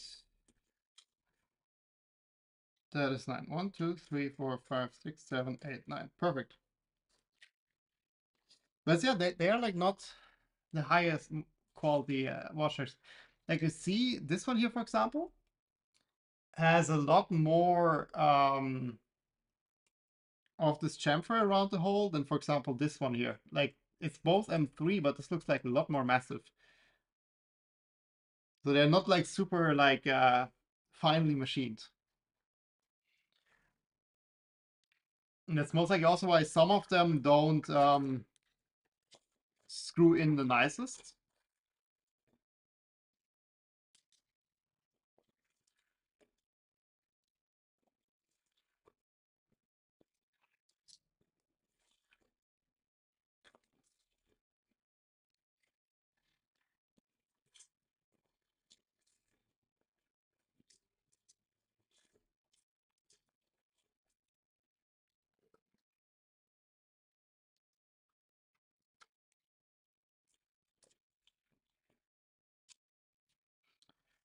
Okay.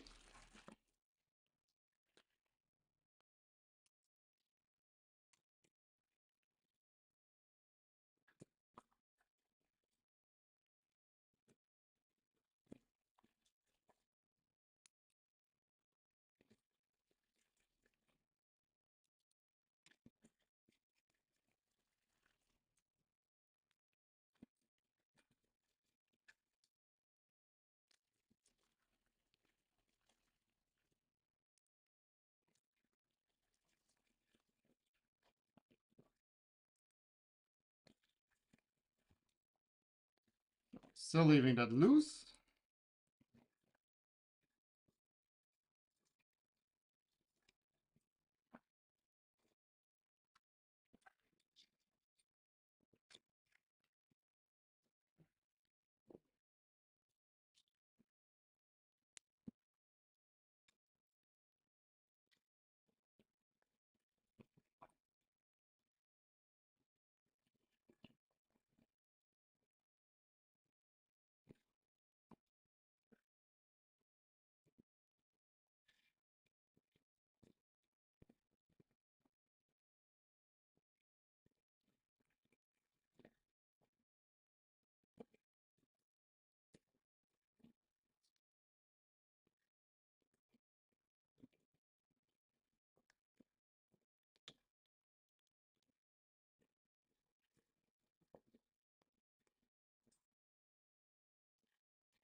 Oh, already starts looking like a printer.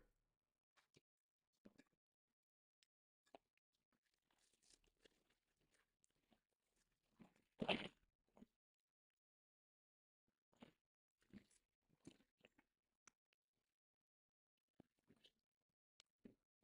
quickly sort all the things a little bit.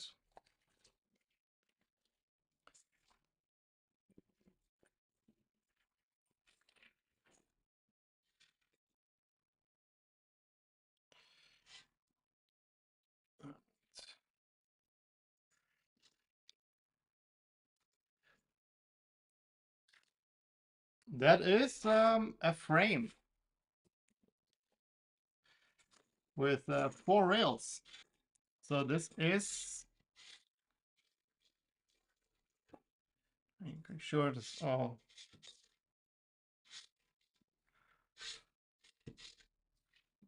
runs kind of okay. Um, any affordable ABS ASA recommendations available in the EU from anyone? I tried the eSun ABS Plus and the layer adhesion is ass. I actually heard that the eSun ABS Plus is no longer like recommended for like Voron builds, for example, because they changed the mixture and seemingly it's like super shitty now. What do you refer to as affordable? Like how many euros per roll? Um, I think most ABS is around 30 euros per roll. I would say. Um, what I'm using at the moment, and all printed parts of this build are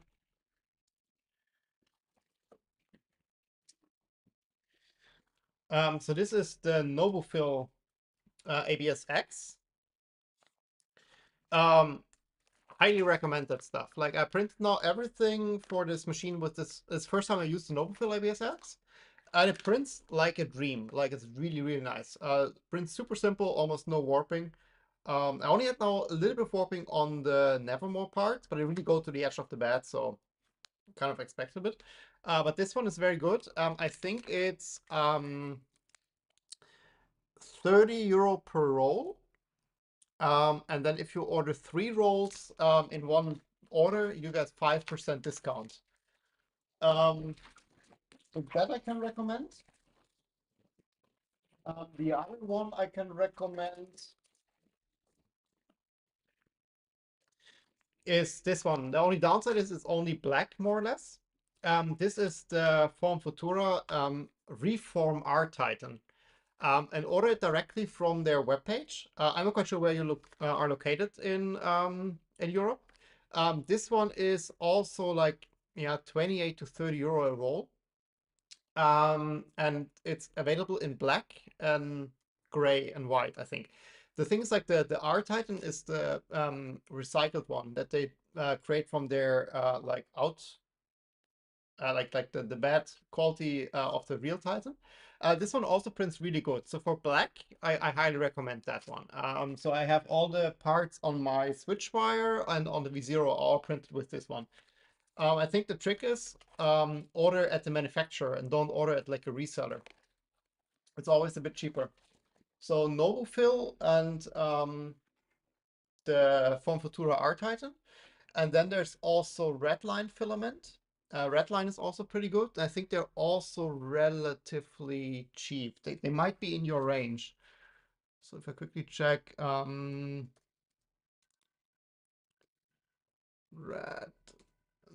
ABS. They might be. Oh no, they're also 30. Yes, I think like most like higher quality ABS are around 30. So this I can recommend. The ASA I didn't find very nice, to be honest. The ABS was a lot nicer, but it didn't print like a lot of stuff with it. And then the Nobufill ABS X. Redline ships from Germany. Nobufill ships from Austria, so it's also 30 euro. But it's really nice filament, so it's definitely worth it.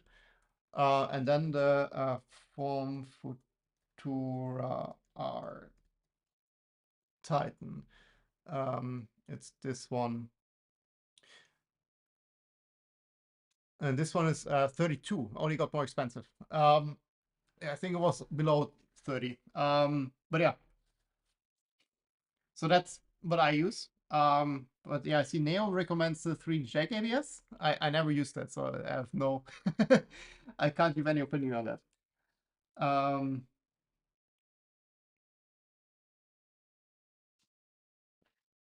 mm. So where were we? Next step.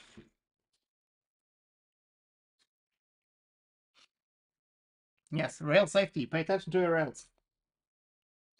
I think most rails that you get by now they all come with these like all of them come with these like rubber stops. So just keep the rubber stops in until the rail is installed. That's I think the general thing. Oh, see, they even have them here in the. Oh no, it's just a highlight screw. This looked like they have the stopper in here. um, at the remaining Z rails, yes, we did that, and then we flipped over.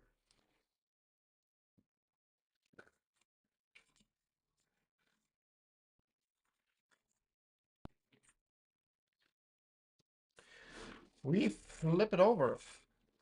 So we need M5 T-nut. I think maybe I should leave the nuts out. And then we need. Let's also quickly look ahead. I assume the M5 by 10, yeah. So we need M5 by 10. 4 pieces.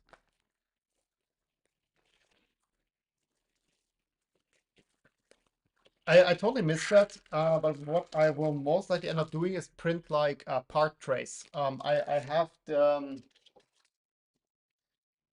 I have these, but they are like a bit too small. Like they're like for like printer for aunts. This is the perfect size. You can also print them bigger, of course. Just like look for hex trays and printables, and then you can organize your hardware in them. Makes it a lot easier than like shuffling bags the entire time.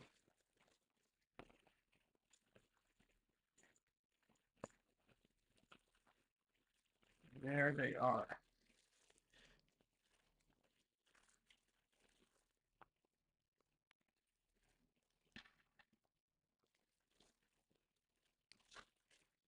Let's just keep the nuts out because the nuts we will always need basically.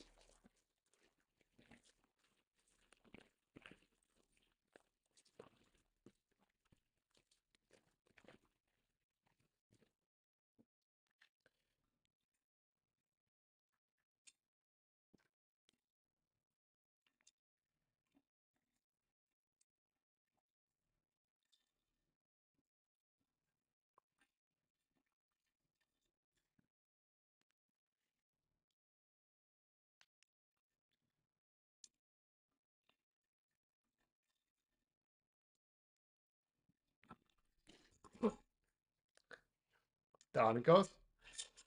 Okay. So we have 4 nuts. Now we need to quickly get the panels out.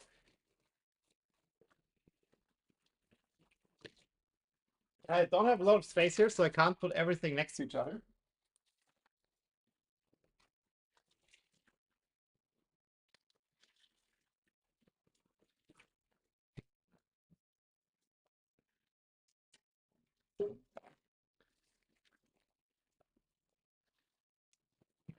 So I need to shuffle stuff a little bit back and forth.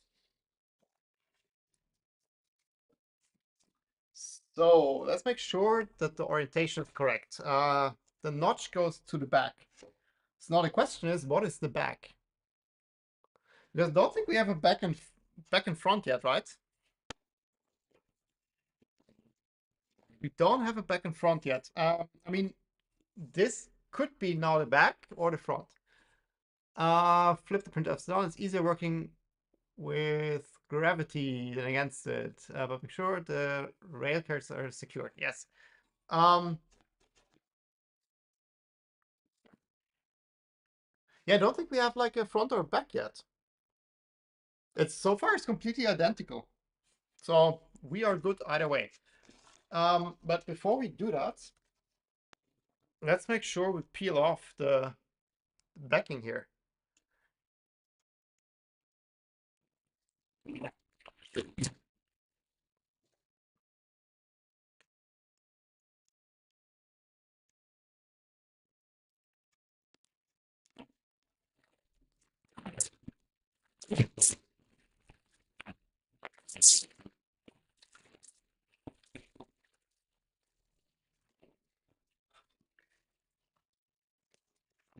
So this can go in like this. We have one more side with backing. Oh yeah, one side is wide. Okay.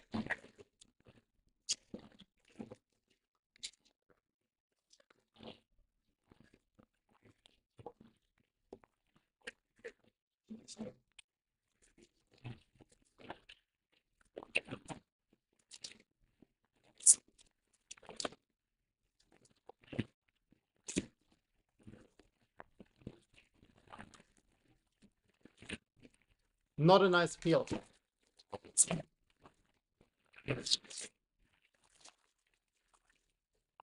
Oh. Off you go. But then I guess the white side definitely goes to the bottom. We want the black side up. That was not a sexy peel. No, absolutely not. Cannot recommend. Like if you want to buy this kit for peeling power, then no, definitely not.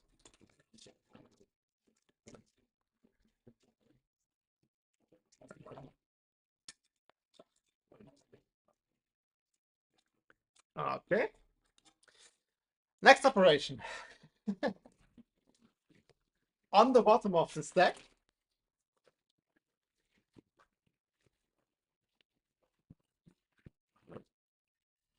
we have thin rails.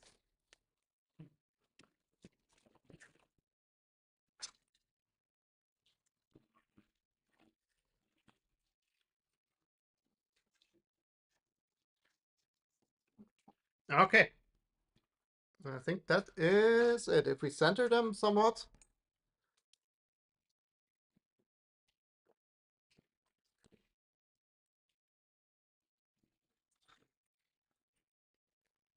We don't need any washers or something. Nope.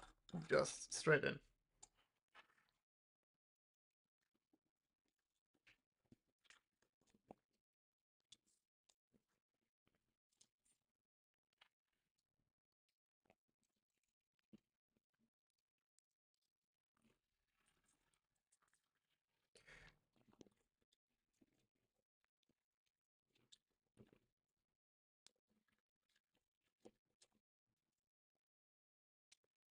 Just make sure this is somewhat straight and center, but looks good.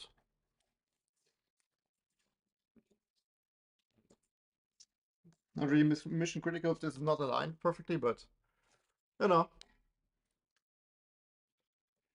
Oh, that does not work.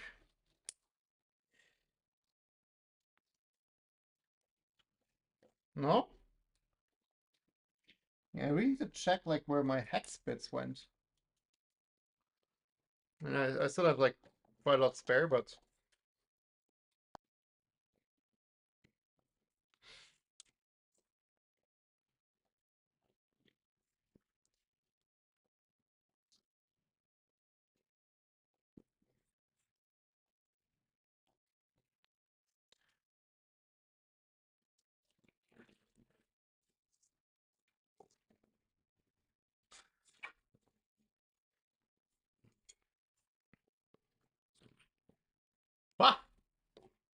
Now it's more than a frame.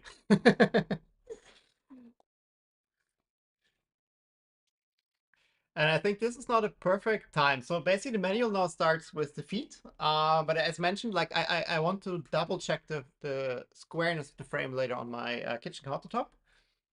So I think this is not a perfect time to kind of like stop the build for the main manual. And we pivot to the Nevermore because Nevermore needs to be mounted in here.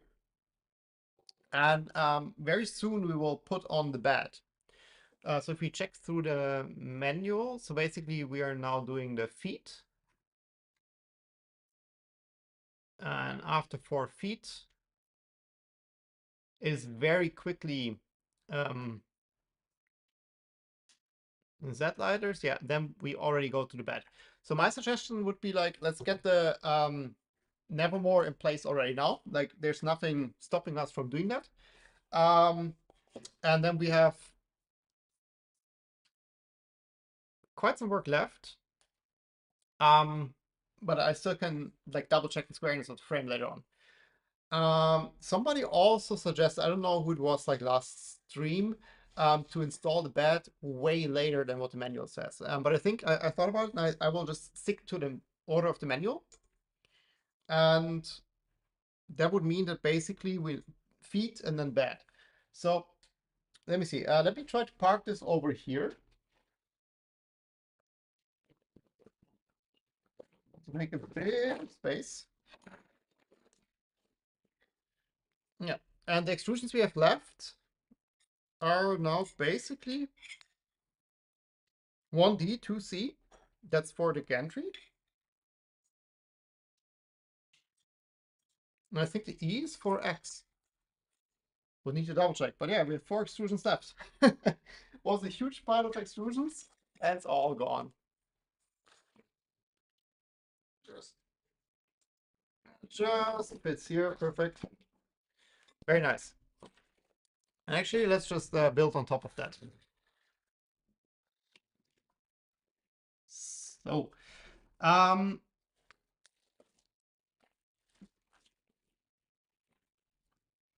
let's put it over here.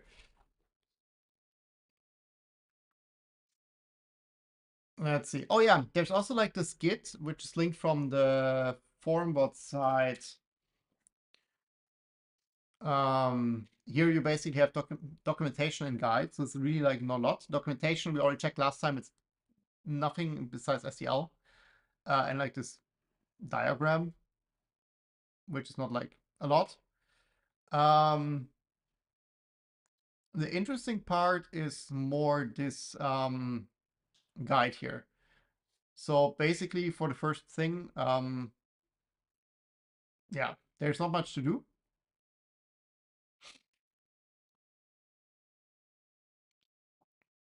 Oh, let's see. We actually already are at page 29. And the guide here actually has a recommendation to turn the din rails 90 degrees and mount them parallel with the bed extrusions. That's what we did, right? Oh yeah, we actually then accidentally did it correct. Oops. Okay, that's what we do. So the manual has them like parallel, but I remembered them being like has them like perpendicular, but I remember them being parallel. So that's what it automatically did. And yeah, he also like that's the recommendation on page 29. To do that. So perfect. Well, that is easy. Cool. Then let's jump to the Nevermore.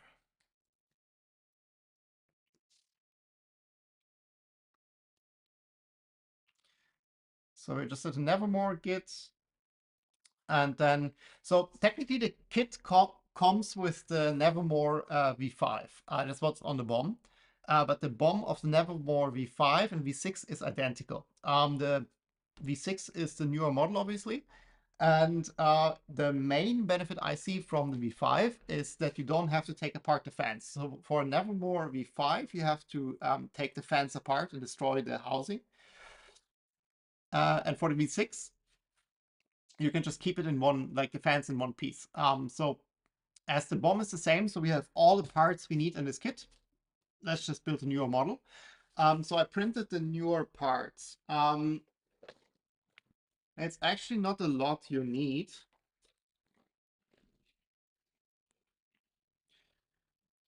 I have everything here, and I actually printed this part again because it warped a bit on me. I think also the new part warped a bit. So this one I have twice. Let's see which one is better. So these are the printed parts. So you need the plenum, V6 plenum, the 2020 version, although I think it actually doesn't really matter for how we install it.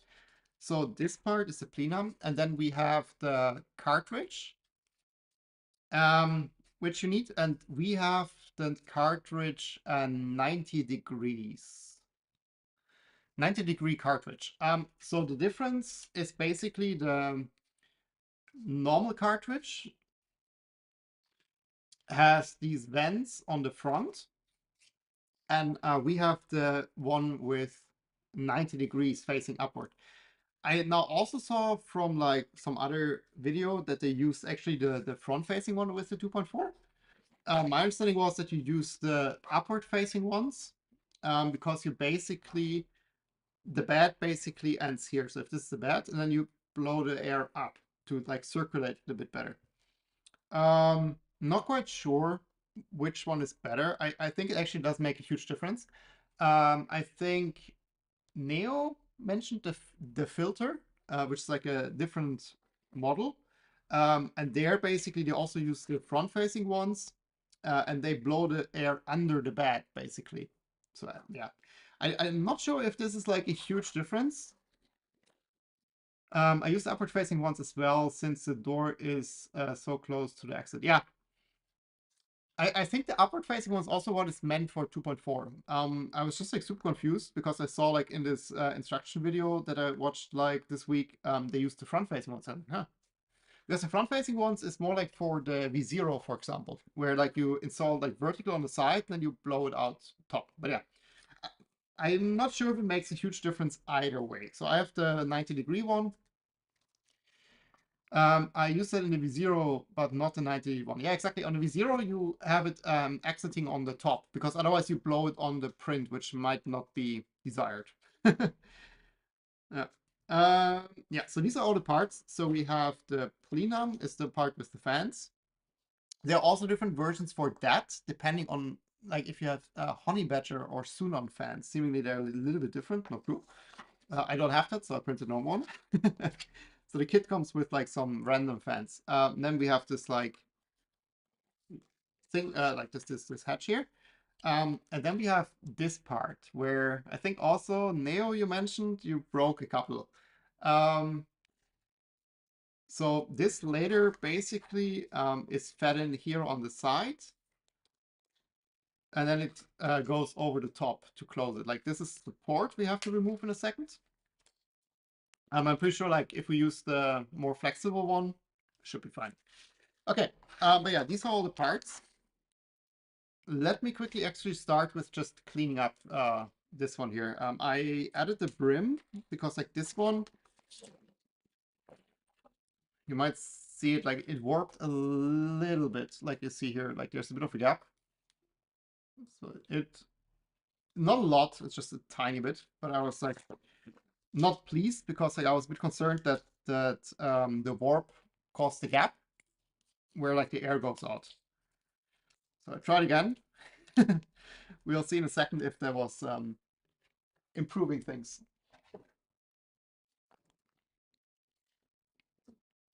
Mine worked without brim as well. Yeah, I think it's just like such a small like area, and it's like a relatively large part in the end. So I think it's like almost impossible to print warp free.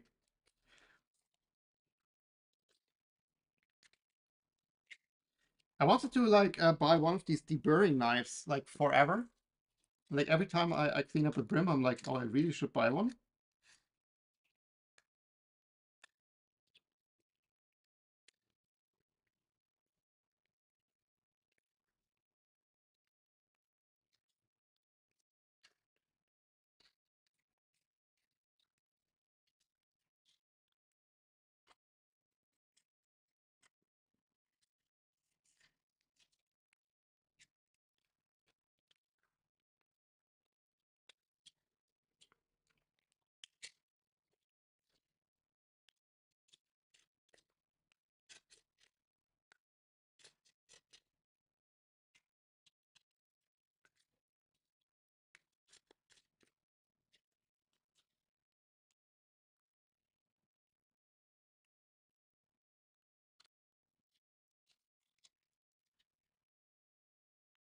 think it's quite good.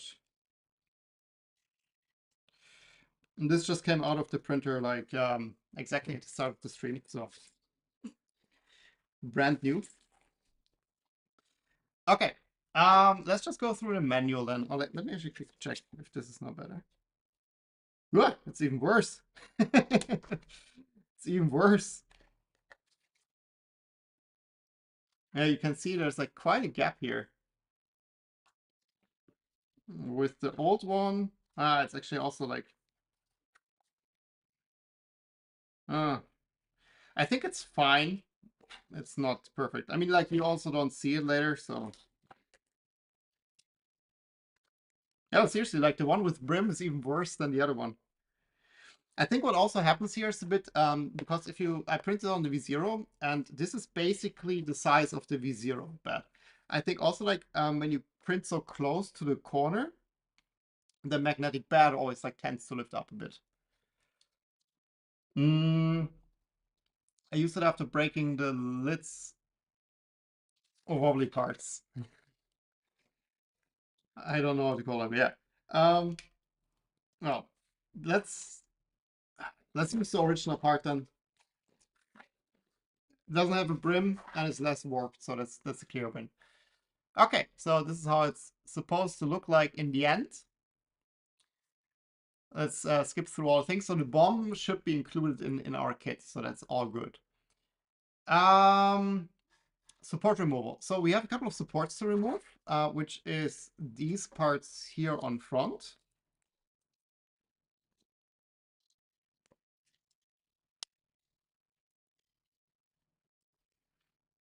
These bridges here in the back. And here on the front, which I find very interesting. Like basically they have this really long bridge because it prints like this. And they added like a bridge underneath, basically, just like to sacrifice the material, because like this material will sag always, so you have like a nice straight one now. It's actually quite a nice approach.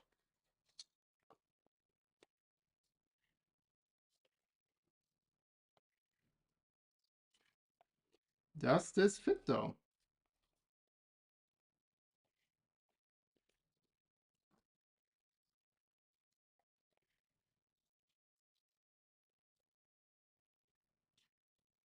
Doesn't seem like it fits perfectly. Let's see. I think this is quite a close thing. Clever support design. Yeah, like it's really like, it's very nice how they made it print on the V0, because the older the V5 is not printable on the V0. So they really thought that through. It's very nice.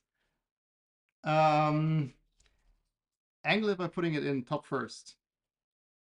Yeah, I'll figure it out in a second.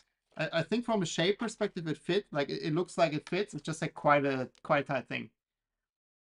Is there HIPAA on this one? I see so many filters that only use carbon and no HIPAA. This is only carbon.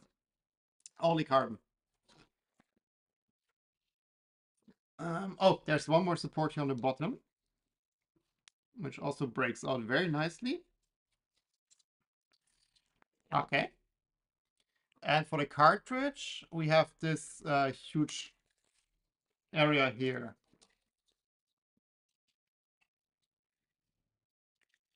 Okay. Which I'm now not sure how to get out. Here we go.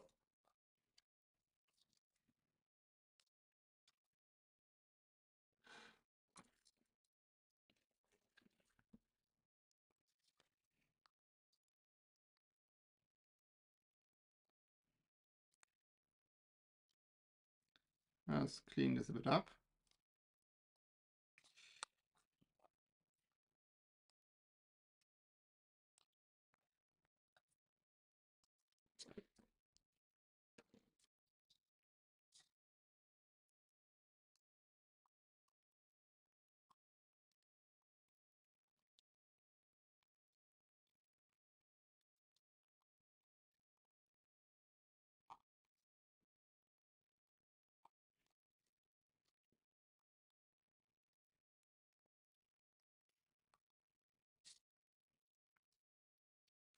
There's like one bridge missing, but I think that's acceptable. Okay. So that's the supports removed. Make sure to collect it in one corner.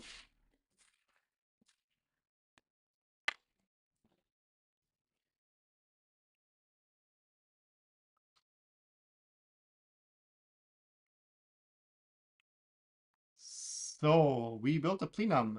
We need two 50-15 blowers, compatible Delta Honey Badger geese, GDS time wins and Sunans might fit, but intake holes are not lined up. And we have different wiring options. So looking through the parts we have here, let me quickly check. There should be one bag.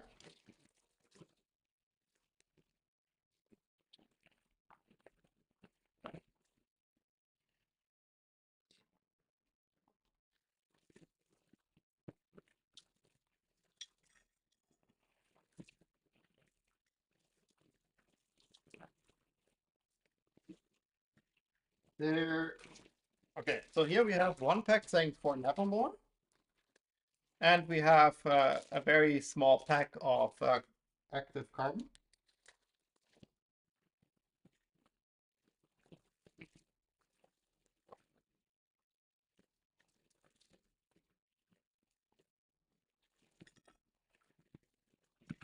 But I've also seen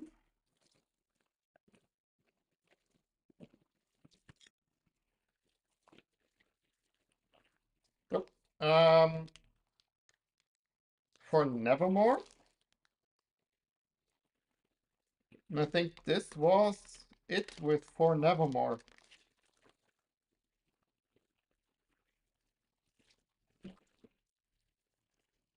Here we have magnets in the right size. It doesn't say for Nevermore, but I assume it is for Nevermore.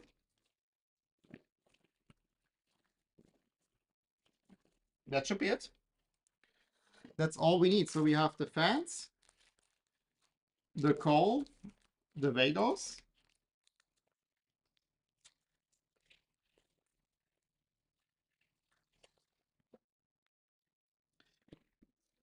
But this is one difference. Oh no.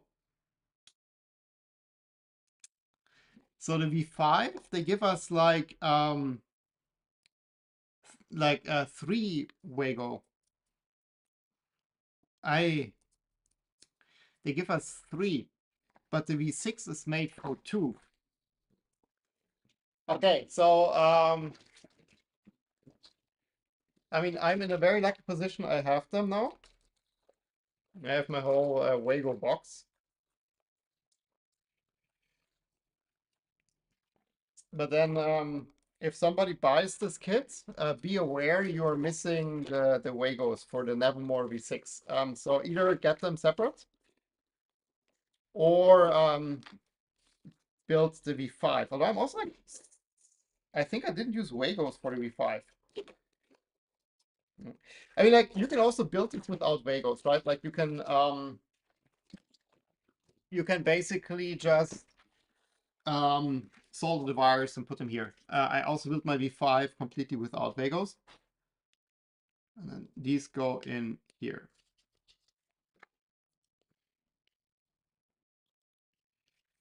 So it's basically just a different size. Like, the one that they include has 3 and we need 2. I ended up just crimping the wires together since I didn't have 2-way. Yeah, you don't need this. Like, you can, there's many ways to make this work.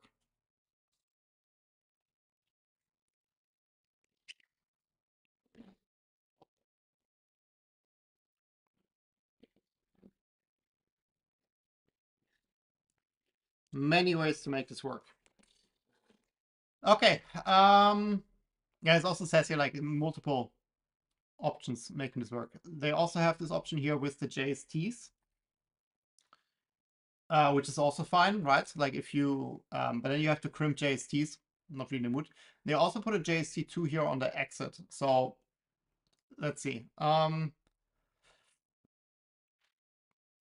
So let's just make this happen. I'm really curious how the fans are. Do you know which tool you're going with? For the beginning, just Stealth Burner. I'm really just building it as intended.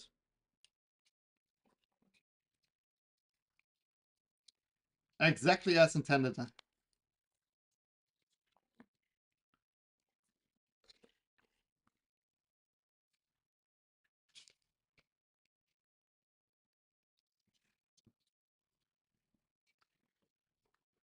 Let's see. So the fans have a bit of wiggle. I'm not sure if this is good or bad.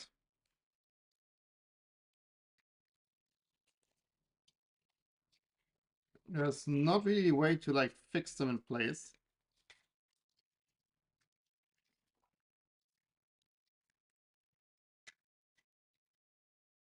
Oh, well, I see it now. There's these clamps here. So these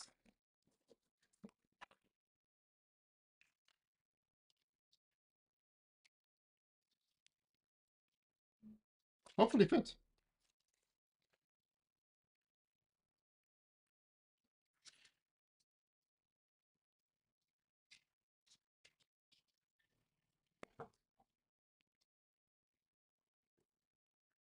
I fear we have to make this work some other way. So this is definitely, it doesn't fit here in this like round corner.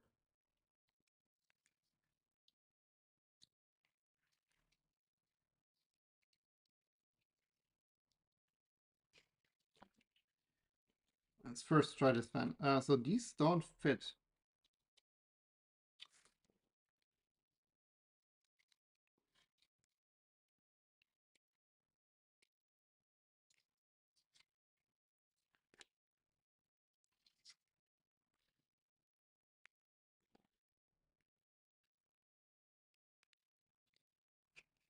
Oh, now they do.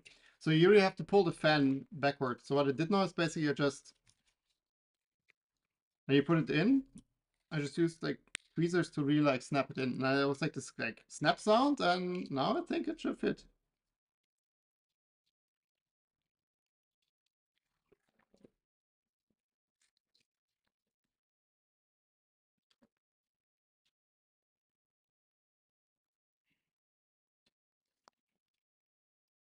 Or it just doesn't fit. No, it does not quite fit. Okay. So the fans they give us here are a tiny bit different.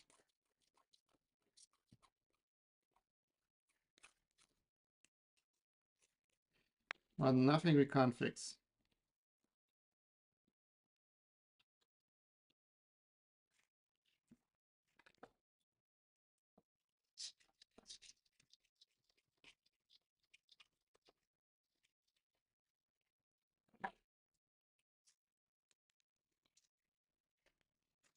It feels so overrated. Yeah, exactly.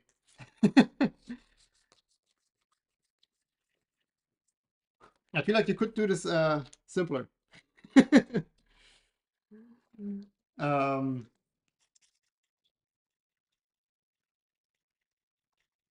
I had to print two parts to add to keep the fence. Oh, wait, I should switch instead of auto-correcting. They're tight fit. Yeah, definitely tight fit. Which I guess is on purpose.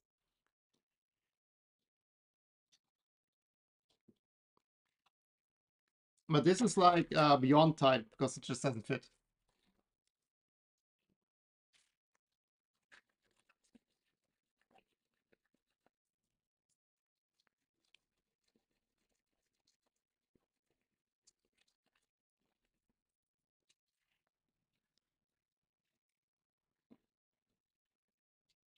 So it turns out the V5 is actually easier to assemble.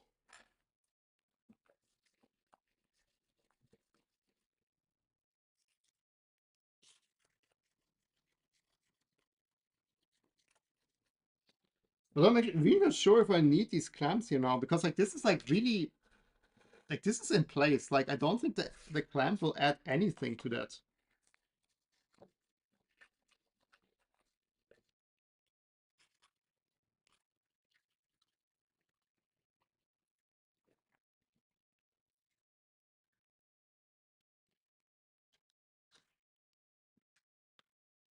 Man, like there's like a lot of there's a lot missing.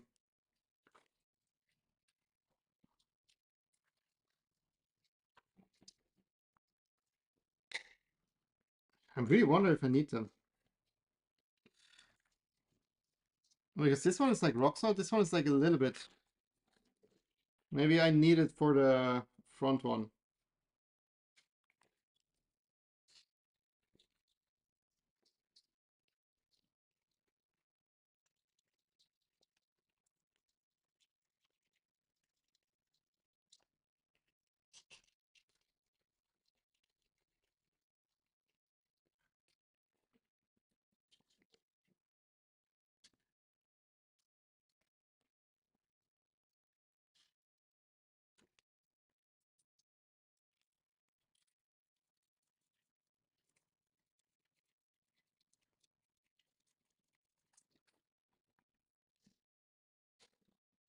I don't see what I'm doing. Are these two parts exactly the same? That's actually a good question. I have many of them. They look very much the same. They look identical to me. They look very identical. I have four, so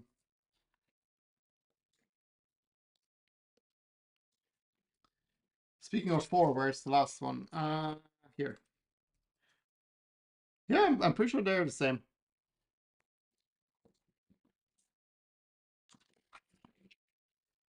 And it doesn't fit anywhere.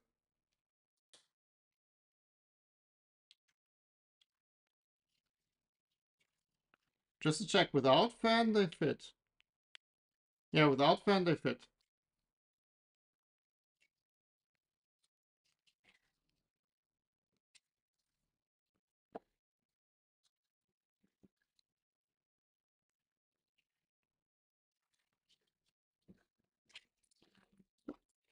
Without fan they fit. So it's really just a matter of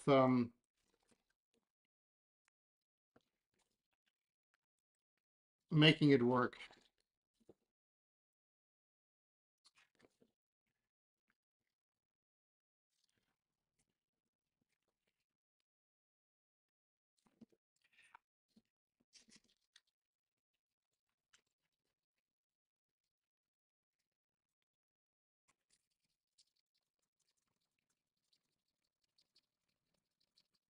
I didn't expect like different 50-15 fans to be this much different.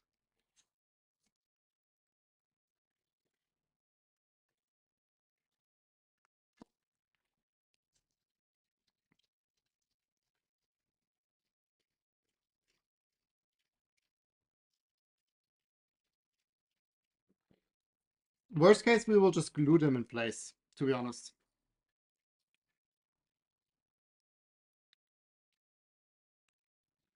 I feel like it's close.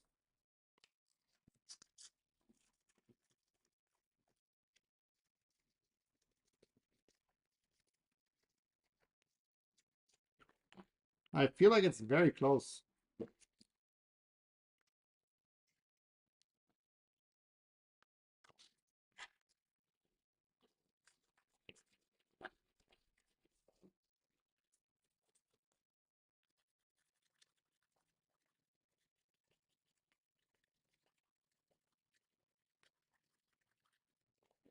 Also, like not much of the part left in that spot.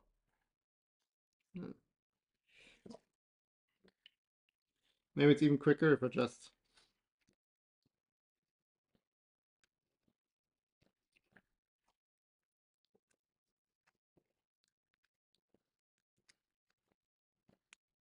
do it like this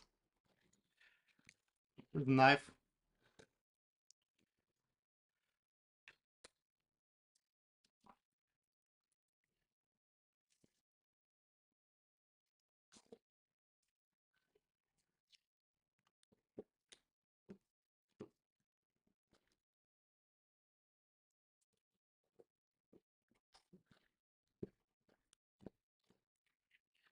Now it's completely open on the side.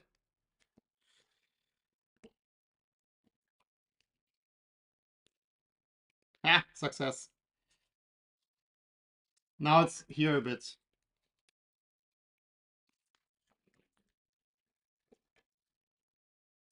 I hope I get this back out.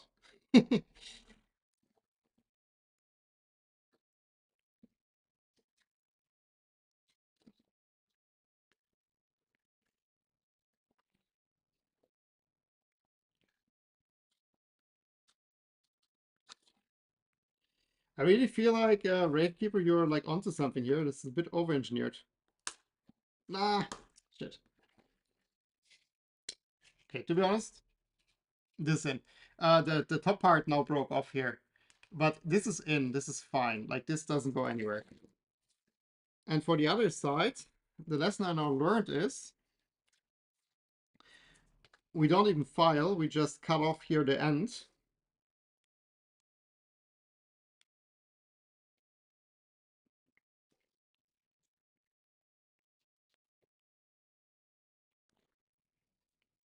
Like this, that it's now open here.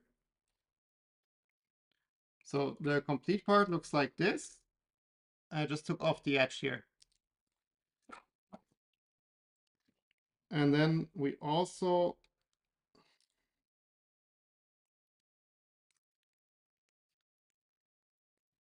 remove a bit here. Maybe this is now where the file is better.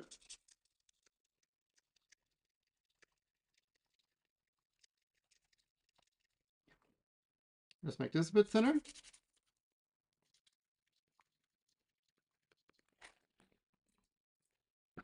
And then we should have success. Put this all the way back in.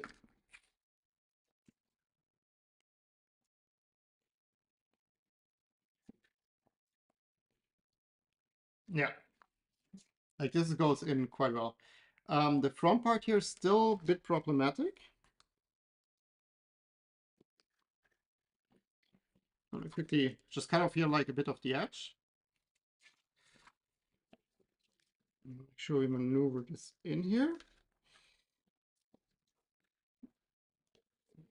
Here we go. So basically I have to take off the edge here at the back, and this wing a little bit slimmer. And then the Docheng fans fit. Okay, let me quickly clean up the absolute mess I just created.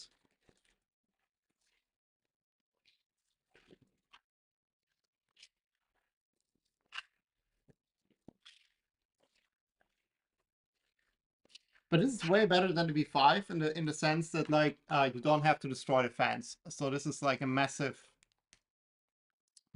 upside. Where did I put my little trash bin?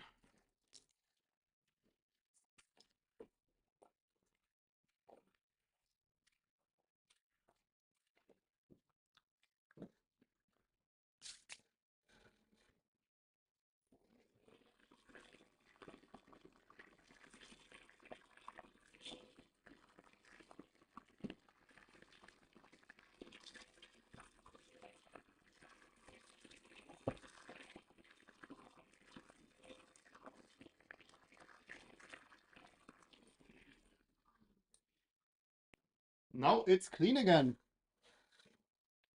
Here we go.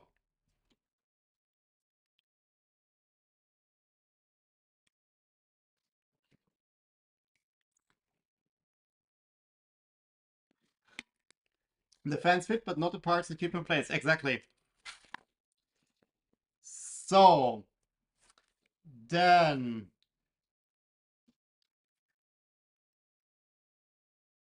show me the beginning again. So they don't overlap here in the center. They go through here. Yeah, I accidentally broke off that notch here, I think now. Oh, it doesn't matter. So they go here. And then they go into the Wago here. So I will just snap them off somewhere like this.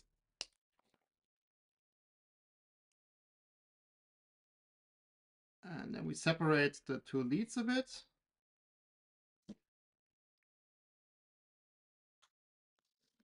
They have the Sunon version that has a bit more space for fans. Yeah, I wonder whether these are closer to the Sunon one. But I was like, oh, I don't have Sunon fans, so I don't print it. It says Sunon and Honey Badger, so maybe it's worth a shot. Okay, so I'm just like removing like, no. Oh shit. I just ripped off the leads.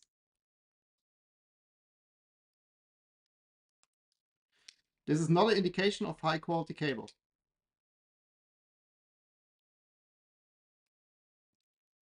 Oh shit. Okay. Good we cut them a little bit longer.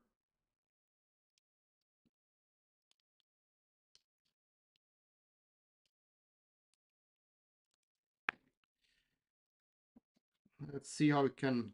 I think it's still long enough. So good to cut tiny bit longer. I never had it that like these are really good. Like I never had it that it rips off the. We need a bit more here.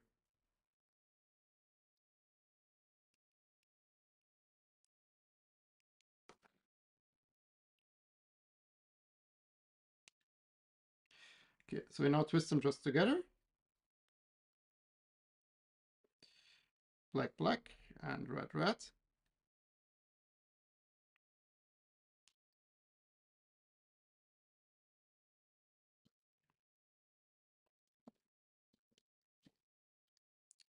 And then each one goes in one Wago. And we can just double check on the Wago that it's like properly in there. It's a nice thing of them being transparent.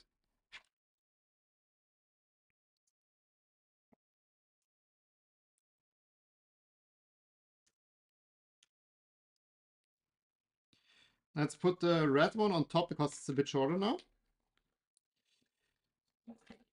But before we do that, there should also be a cable. Now let's think about it. This is Y end stop.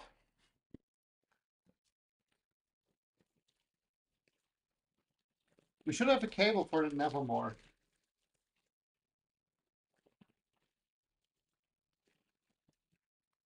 Let me see.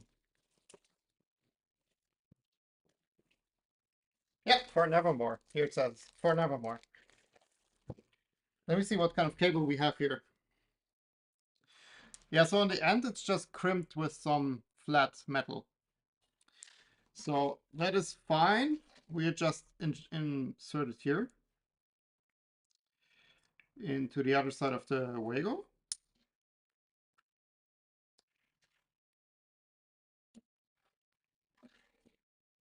And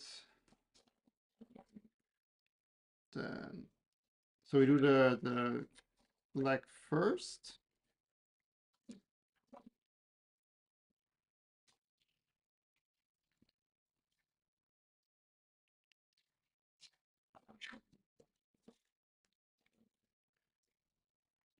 Oh, before we do that, oh yeah, the plug doesn't fit through here. So let's be smart and feed these through the hole.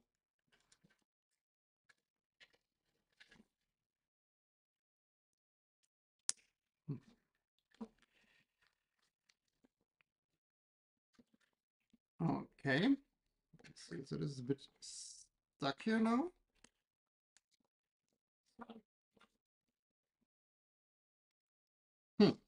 This Wago is now like, here we go, not going back and forth.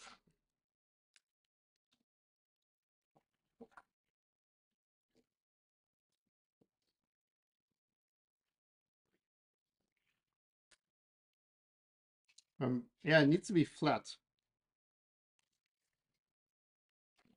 Not quite sure how to make this flat now.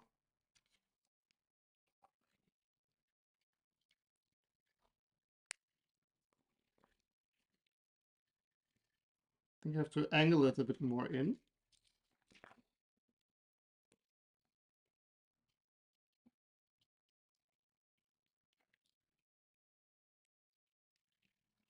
Let me see how this is organized here. Yeah, Ravenkeeper, I think your initial assessment of it being over-engineered is yeah. So it just flat down.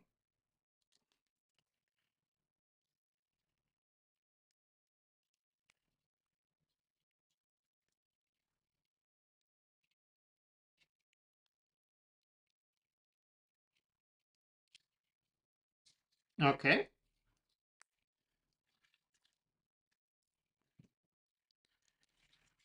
I wonder whether we should maybe it's nice if we like twist them together a little bit. Let's do that. Otherwise it's like quite a pain later to organize these. Now the question is, do I get them out again? I do. Let's only get the, I mean, technically I could have left the Vago in there. So I'm just getting the red one out, and then let's just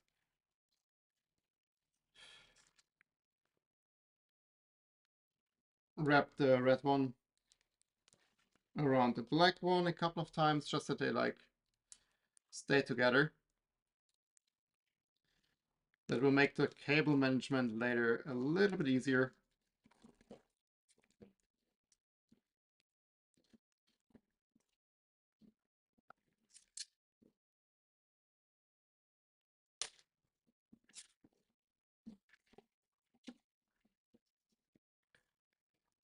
Technically I could have just left the Vago in its spot, because like the top one you can open.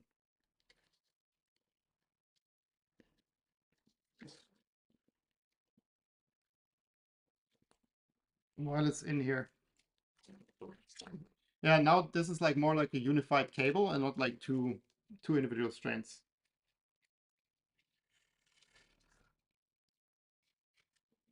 Okay, so the manual says like not overcross.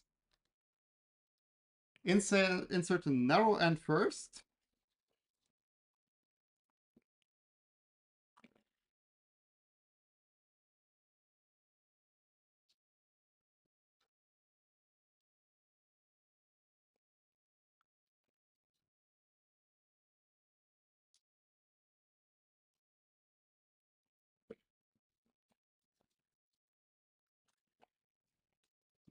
Okay.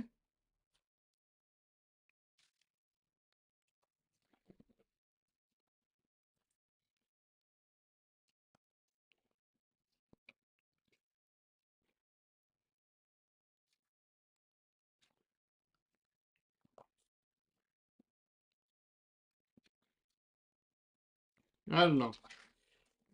This doesn't seem to fit for me. I'm not quite sure if there's a bit of the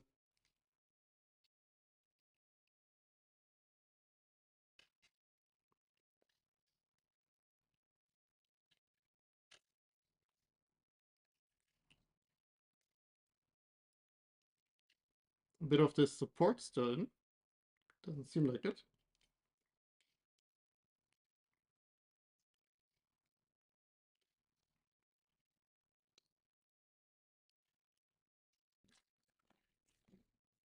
Needs a press insert. Does it? There's none in the GIF that the guy closes. I see where it should go.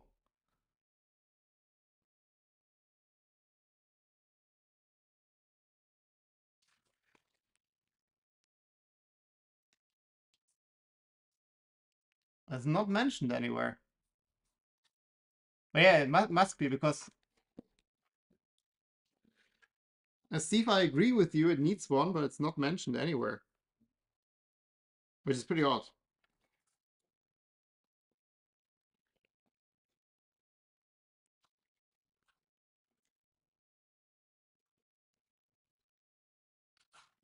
No, there's definitely nothing like, there's a cavity, like if there would be like a heatset insert, there's a screw hole. So I'm fairly certain that there is one, but like in the GIF on the side, there's none. There must be one. I'm pretty sure you don't need one here. The thing is, like, will I do I want to risk it? Because if I now close it, I don't want to open it again. So let's just put one here and call it a day. I'd rather have one too many.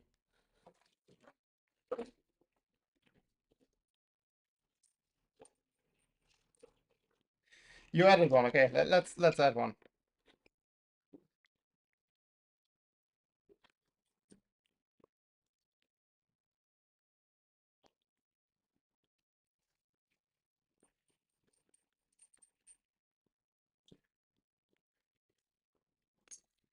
Let's add one. But the kit comes also with very little like breast inserts. I'm not concerned. I'm more surprised.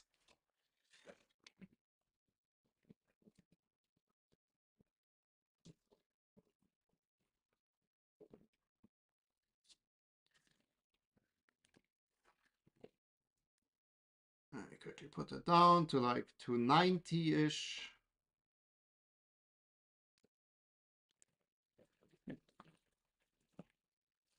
Because this is all we have. Like this is the entire bag. It's like I don't know, maybe 100.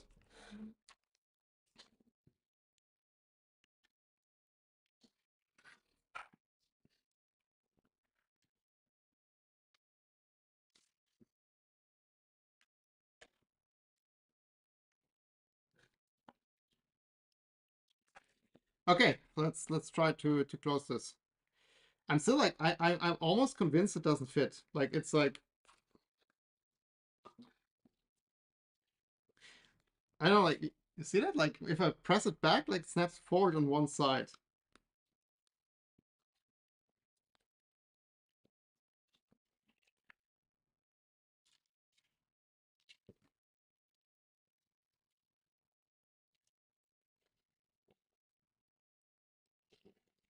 Sure, there's nothing in the.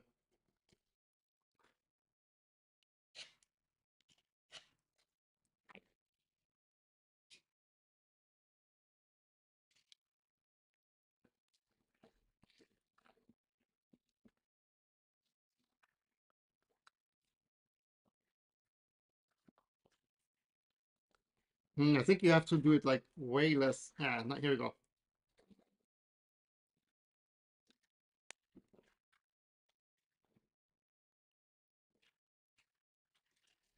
Everything's in but the corner.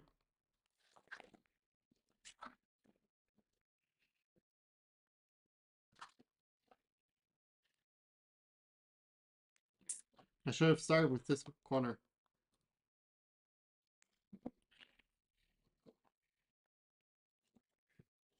There's like a small snap here on this side and none on this, so I think you need to.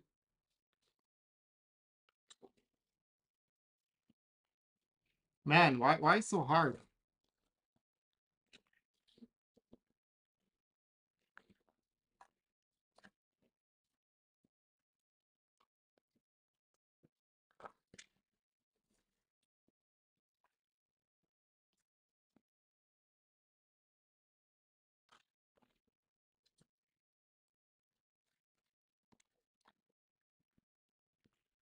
Oh, okay. Okay, so the trick for the back is like not to angle it like this and try to put it in, but like really slide it in like from a very shallow angle. And then here on this side, there's a little notch where you can like open it later. And then here's a little like nose, like push in this nose first. And what I did now is like I used the screwdriver here to like bend this down a bit, and then you got it in. Man, I had an angel. I had to trim the little bit, the main body shrank and just didn't fit. Yeah, I mean for me it was like really struggle now. Like it's closed, but man, this is tight. Um, when I put mine together, I had so much trouble. Oh, I had a realistic tech. Uh, I had a lot of fitment issues on my Nevermore V6. I just filed away stuff. Yeah. We already had the file out. Like I can't show you anymore because now it's closed. I'm not gonna open it again. But like the fans from the kit were like not 100% the dimension the Nevermore V6 creator had in mind. So there was also some filing involved. Um, so many messages now. When it's an extreme, yeah, Ballistic Tech, when it's an extreme?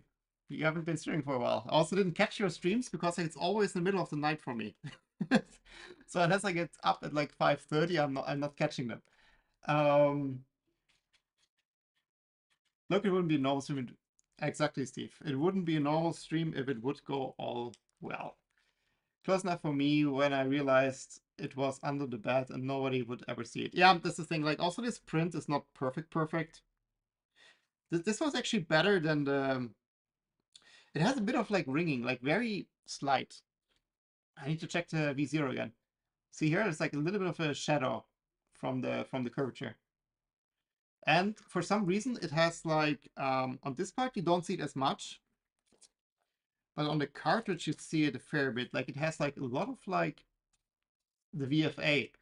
If it moves in the 45-degree direction. So because like this like this on the bat, like it has like the 45-degree move, and it has like a lot of ringing here. But yeah, besides that, fits. Not sure having to deal with some family issues at the moment, but I think I'm putting a Revo in the Pusher Mark 3S and building MU3. Oh, MU3 would be interesting. A lot of people are building the box turtle at the moment. So would be nice to see some MMU alternatives. Because I think you can also use the MMU3 with Clipper. I'm pretty sure there's some stuff to make it work. Okay. So this is the active carbon. But to be honest, like I never use these pouches. I bought like a big bag of like cocoa carbon like quite a while ago, and it holds very long. It's much easier because just like you fill the granulate in there directly. A bit concerned I break it now, to be honest.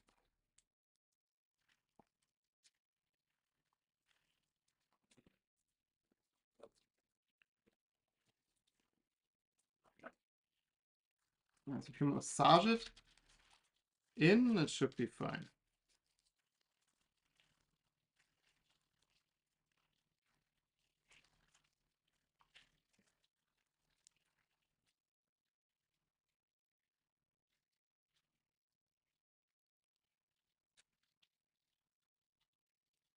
Almost looks like a belt issue. I'm not sure. It's not an issue. It's just VFA. It's just a lot of VFA, but only in this one direction. Not quite sure. I didn't look into it yet. It's just I noticed it on this part because it has this like very large area in this direction.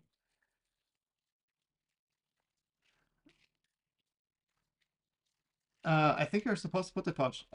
You mean not to put the pouch? Because I think that's how it's supposed to be, right? I don't know, like, I have no choice but to cut it, to be honest, because it doesn't really seem to fit. But I think it's supposed to be in one go. But not now, later I'll just like pour it in. Because usually I also have,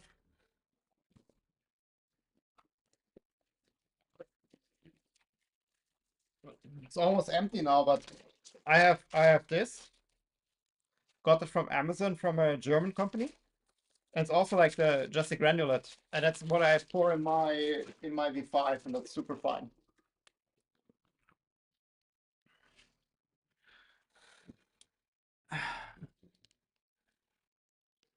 And here comes the part where I printed the remixed version where the lid's easier to insert. Well, let's see. So I have two. This one is much more flexible than this one, so let's just try the more flexible one.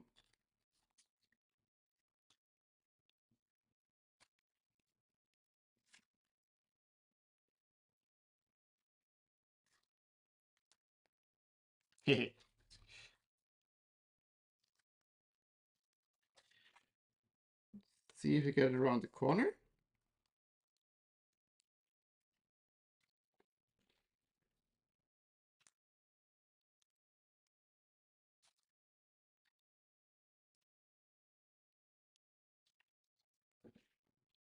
We're getting there. I think it's really just like getting it around the corner.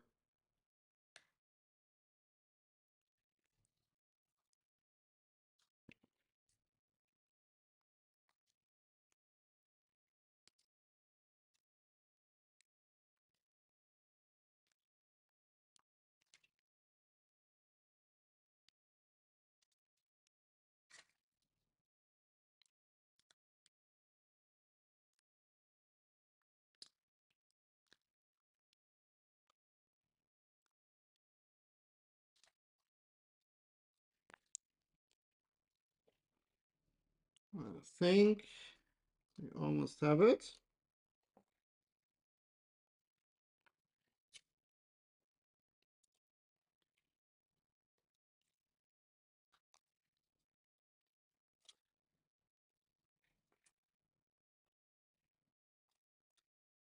Sure, rails clean.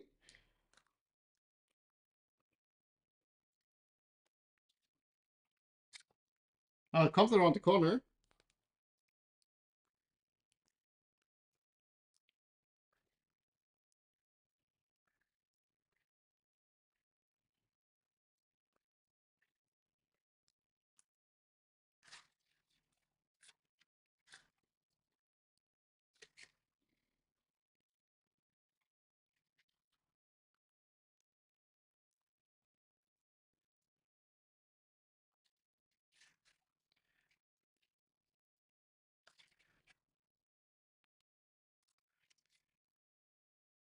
The pouch is supposed to be in there. If you cut, the carbon dust is everywhere.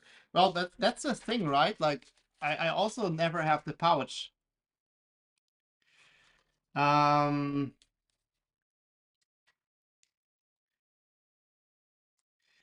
Heat it up a little bit first. Oh, well.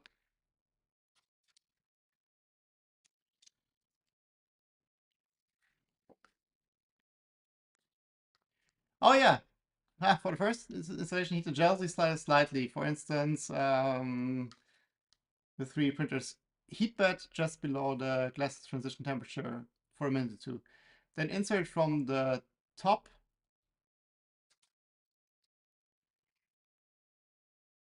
Okay, so now it's stuck. Okay, well,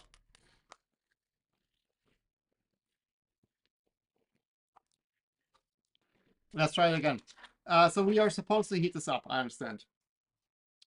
I now also read that in the wall of text. Then insert it from the top, ensuring the matching orientation. Push in a few millimeters at a time.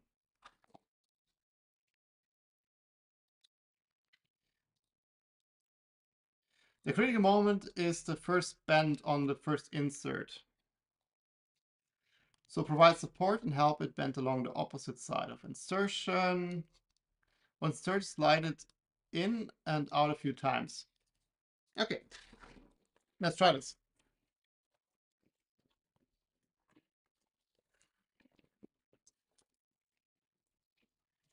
That was a classical case of RTFM.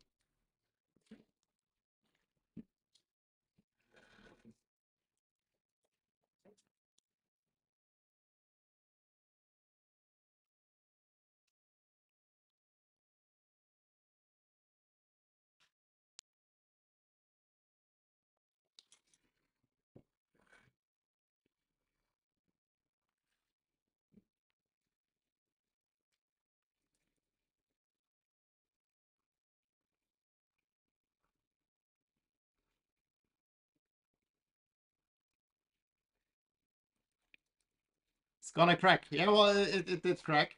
I have two of these, by the way. So, um, I have the exact same experience. Yeah. I cleaned the slots, Steve. The slots are clean. I went through with a flathead.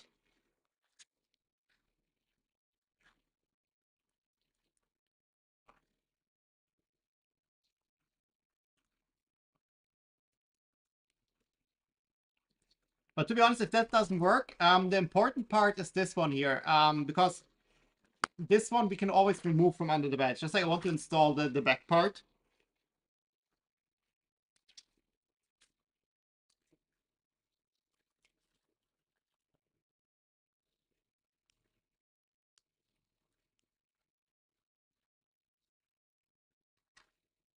It's not the ideal nozzle, it's a bit small for that. Went through 6, oh god. The pull-tab ones really helped at printing 99 side. Ah, okay. Well, I thought it would be easy, you know? But it doesn't matter. Like, if this doesn't work, I'll print a couple and we try again next time. If you use the remix, I'll tell you it's way easier. Well, but then I have to reprint the big part, right? I think that before printing the big part again, I would try like sizing this one down a bit.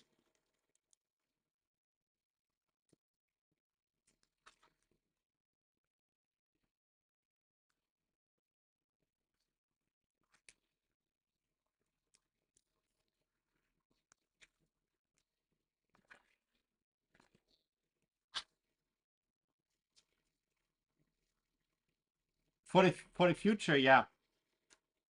The question is how many Nevermore V6 will I build in my life?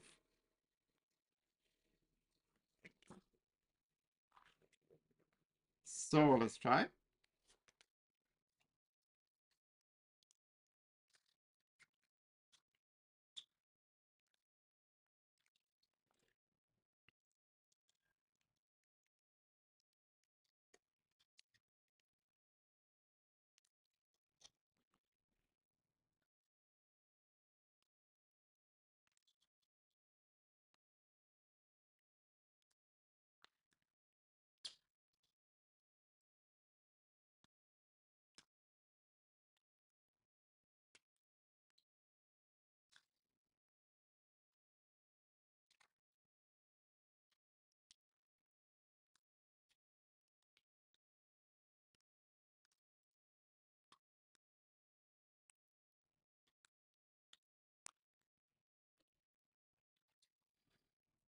Okay. I don't think I heated it enough.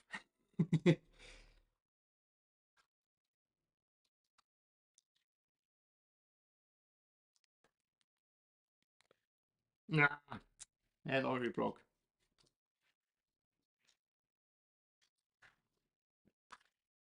And it broke in a stupid way.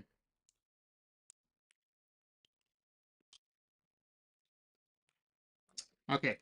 Um, let's completely finish it, but I don't put that jalousie on. I don't think this will, because this one is also the stiffer one. You see, like this is easy to break. This one was the flexible one. Also, this one breaks. Maybe it's also like ABS is the wrong choice for this. Maybe this should be like patchy or something. Maybe patchy would be the smart choice here. I mean, you have to change the carbon. Oh, you mean this will keep breaking? Oh god, I hope not. Okay, then it's also I leave the pouch out.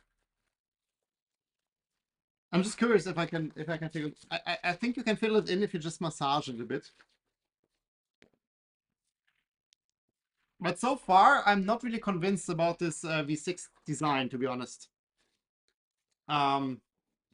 Not really convinced of that. Because like I feel like changing the carbon is easier on the V5 because you have like a larger lid. Let's see. Yeah, and this screw you definitely don't need. Like, I don't know. We'll put it in, but not really needed. Do you have like a really short M3? There's 5 M3 by 8 button heads. I'm not sure if we are supposed to use them here, but let's just go with one. Um,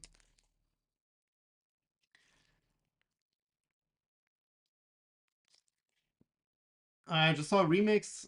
It's a much better design using heatset inserts and screwing on lid. Yeah, I think this is a nice idea. It's just like I'm not sure if this is like feasible in a certain sense.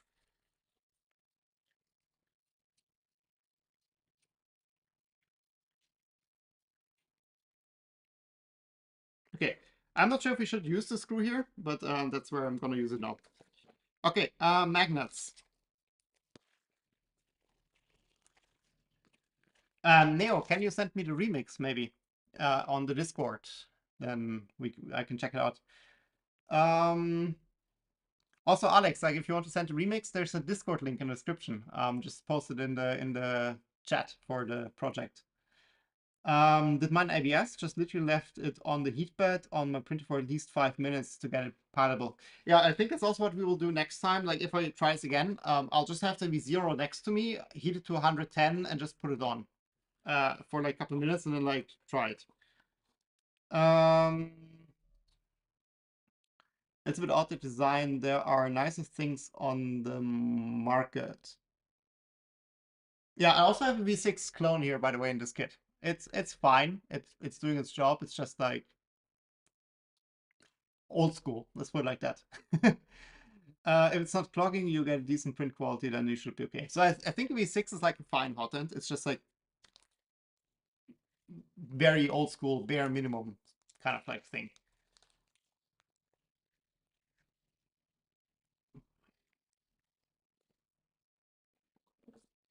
Okay, so these actually fit quite snug. So let's get a little bit of glue in there.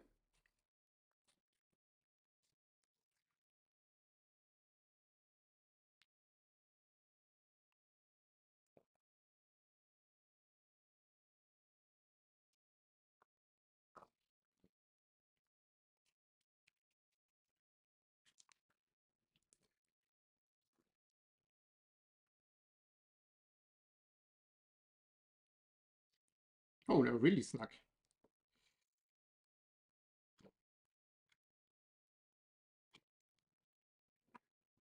Okay, let me see.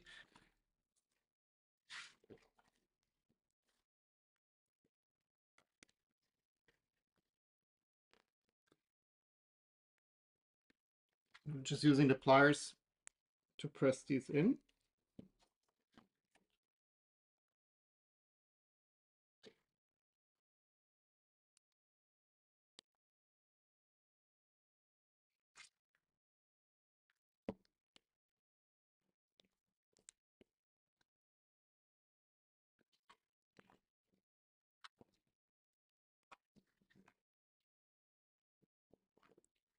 I'm sure we all have them in the same orientation.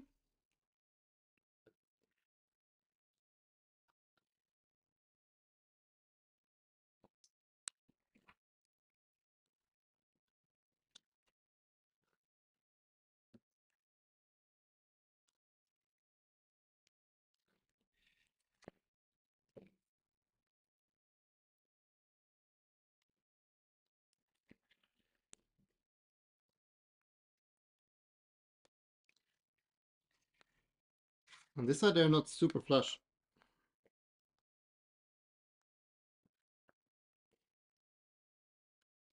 I think it's also a bit late now. I think it's fine. This one is not perfect. Yeah, this is not how it is. Let's do the other side. So this way they go in here. So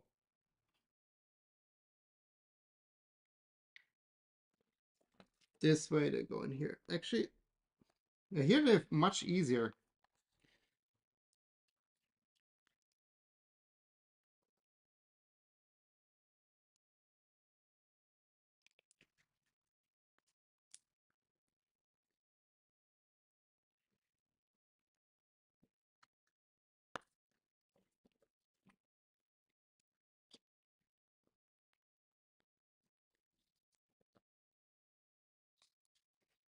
So this one doesn't have glue now, but I'm not sure if we... Yeah, I think this is fine without glue even.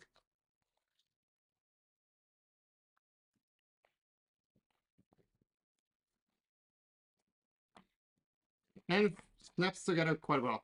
That's nice.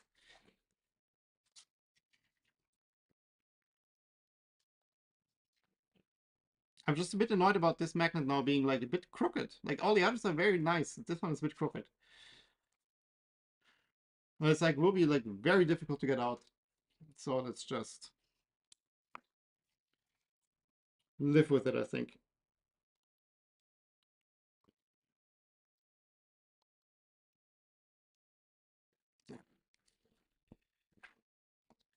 It's sealed in the center. Like you see the magnet here a bit, but the center section is sealed, so that's fine for airflow.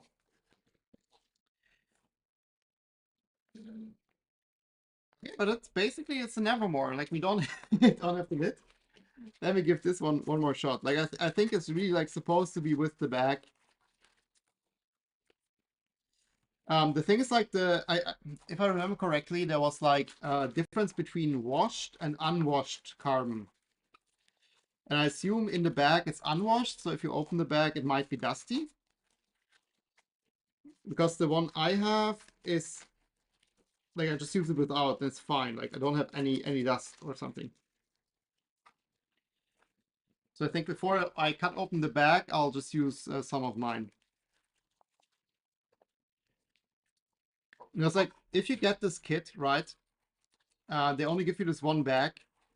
That will be good for like 2-3 weeks max. So basically, you can use this bag to print the skirts, and then you have to swap the carbon already. So you have to buy anyways, and then you should buy without the bag.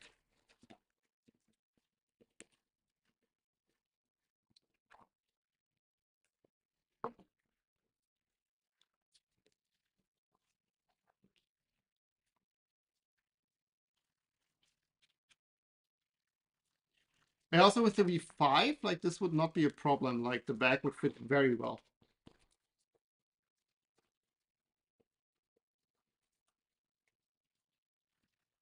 I don't think it's in now.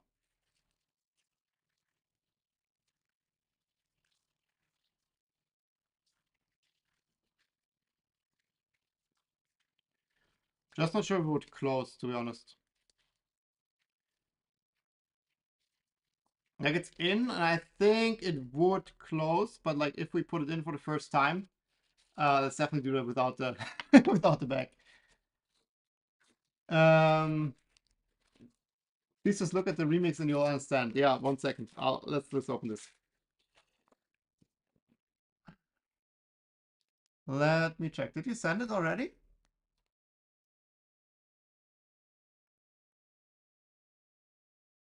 Yes, you did.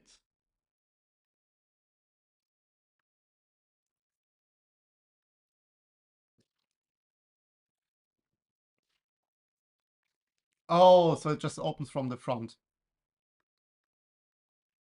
Yeah, you know what? I'll just print that. I just don't even bother with the other one.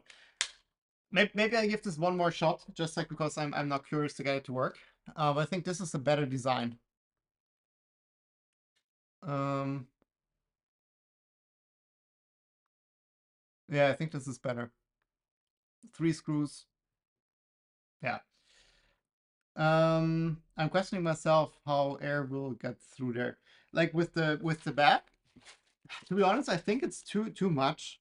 But I really don't want to cut it open because it will be dusty inside. So I think I most likely will just use my own carbon. Because yeah, like you have to buy if you get the kit, you have to buy your own anyways. So I wouldn't even bother with this one. Because if you cut it open, like I'm pretty sure it will be dusty. I got 3 little bags of my kit. Yeah, I think 3 little bags would be better because I think also you could like put 2 in and it would be fine.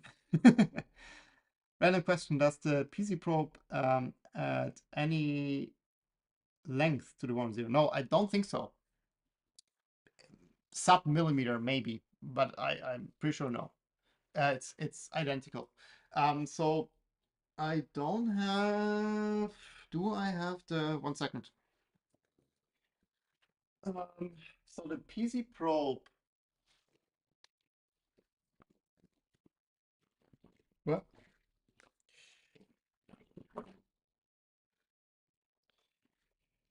there should be. Ah, no.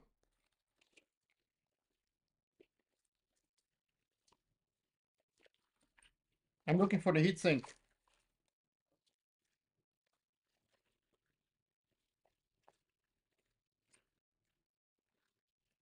I know it's in here, but seemingly has stage fever or something. Oh, okay. Um, well, yeah, let me just pull up a picture. So it doesn't have any height, I'm pretty sure. Um, if you look at the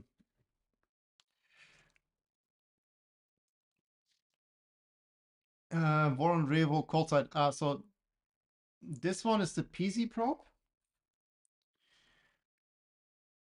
and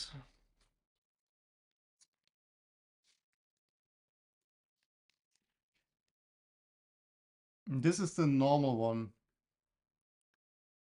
So you see, basically they are identical. The only difference is that on the second rib here, basically there's the piezo washer in between. It's basically just here. Besides that, they are completely identical dimension-wise.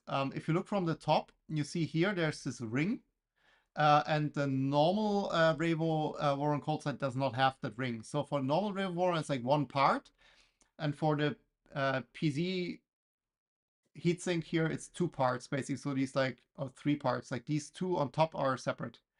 But dimension-wise, they're exactly identical. As far as I can tell, it's like 1, 2, 3, 4, 5, 6, 7, 8, 9, 10, 11 ribs. 11, 12. Oh, maybe it might be one rib more. 1, 2, 3, 4, 5, 6, 7, 8, 9, 10, 11.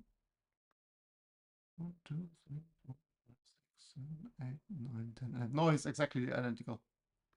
It's identical. So I don't think that adds any length. I'm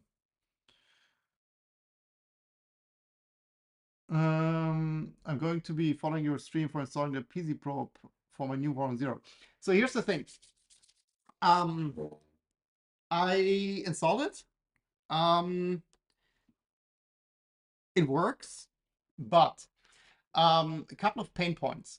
Um, so firstly, you really need a nozzle brush. So if you install the PC probe, you also need to install the nozzle brush. There's no way around that because otherwise you have to constantly clean the nozzle by hand, and it's super annoying.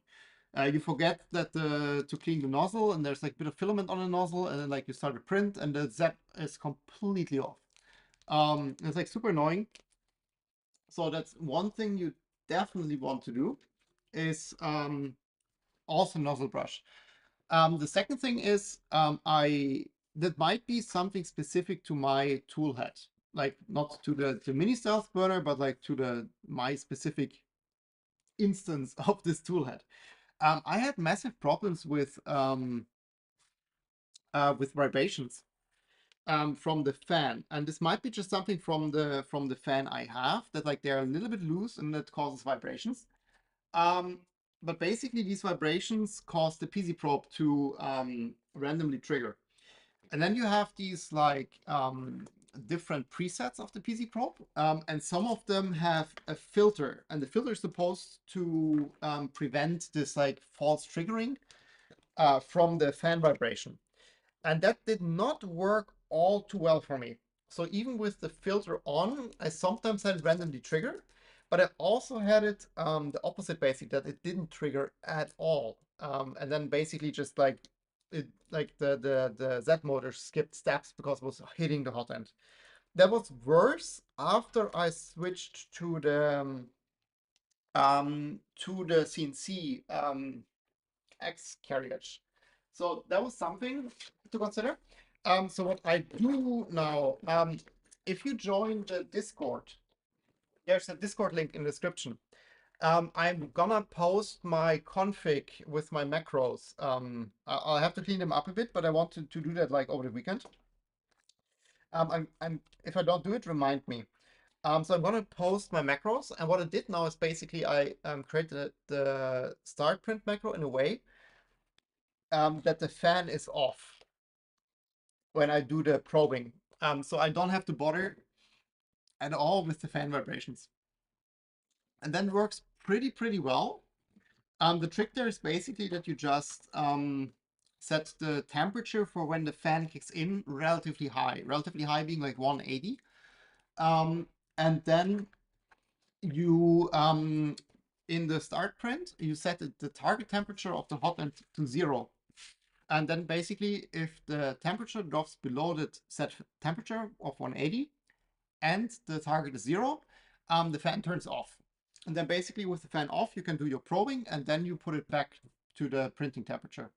And because you have to cool down the hot end anyways, because you can't like hit the bed with like 200 degrees of like on your nozzle, it doesn't really add anything time-wise, and it makes the probing like a lot more reliable. So that's definitely something I would then look out for.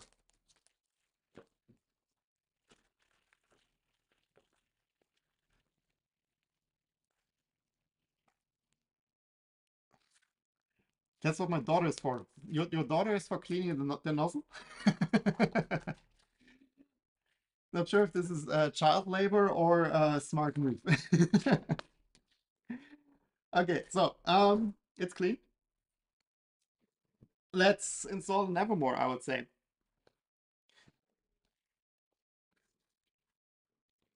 Okay, um, so the front part we don't need. That's what I mentioned. Like basically my goal is just like to install this, and it fits in between, which is nice. So we didn't do a bad job here. And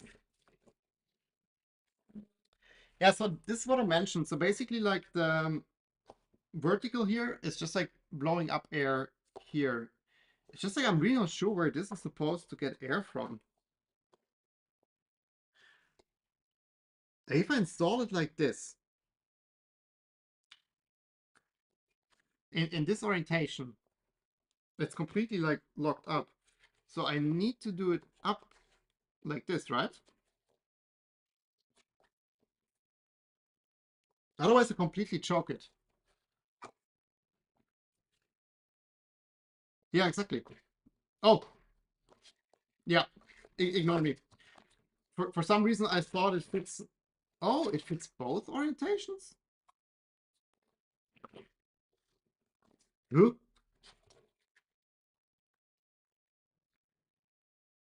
Oh, interesting. I thought this was designed in a way that only fits in one direction, but it actually fits in both. Oh, this is what just threw me in a loop. Because I put it on and then I put it on this way. I was like, oh, this needs to face up. And then the fans were down, but then this doesn't work. So, okay, weird. Okay, ignore me. Fans need to be facing up, otherwise like it's completely choking. I'm not 100% sure how far back we need to put that. If we get, I mean, this is the bed size technically, right? Just assuming the bed is somewhat center, I think it doesn't need to be more out than like this. And then it should just blow up on front of the bed. Let's just copy this. And we need two M3 nuts on each side.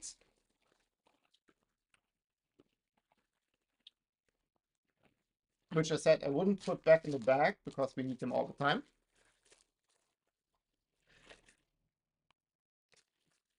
It should be keyed so it fits one way. Yeah, it is keyed. That's the thing. If you look at it, there's a key. See, there's a key. The funny part is, like, it of course fits in the right direction. That fits. But if you flip it over, It also fits. It's just like it's not in the key slot, but it still fits. Like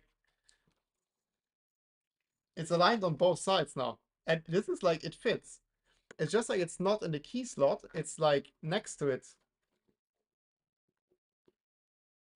Like it's just like here basically. It still fits. So this is a bit pointless key. Discord link is not working. Let me check. 1 second.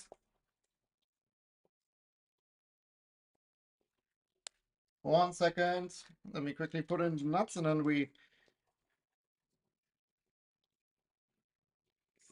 Nah. I actually thought about it earlier. Like maybe it would have been smart to put these nuts in before.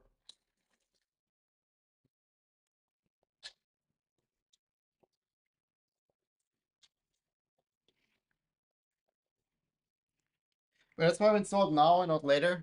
Because then we don't have to deal with the bad. Okay, let me like kind of like. This printer takes a lot of space.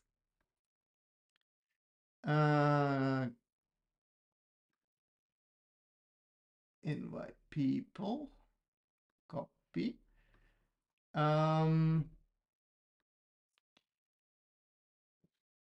So Alex, here's a Discord link that should work.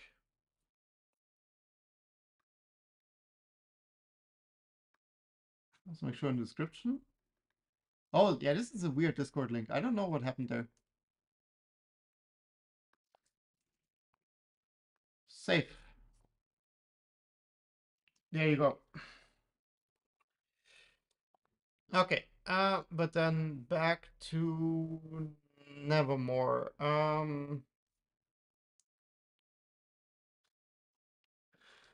So we need one M3 by 16 and one M3 by 20. That thing works. Cool. Welcome to the Discord. Let's see if we find some skills. So we need M320, we need one, and M316. Oh, first two bags I touched.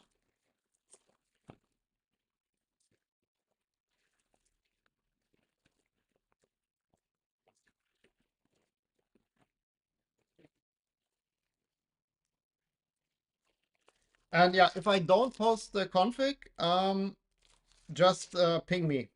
Like, give me till Sunday or something, please, but then just ping me.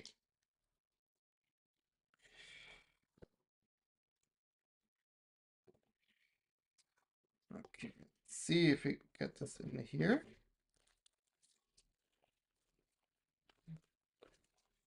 It's the 20.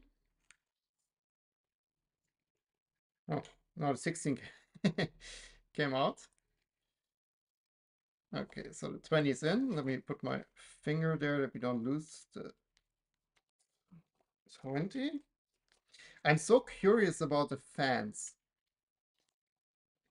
I'm actually thinking if I have like a 24-volt power supply to quickly spin up the fans, because like I'm really curious if they're any good.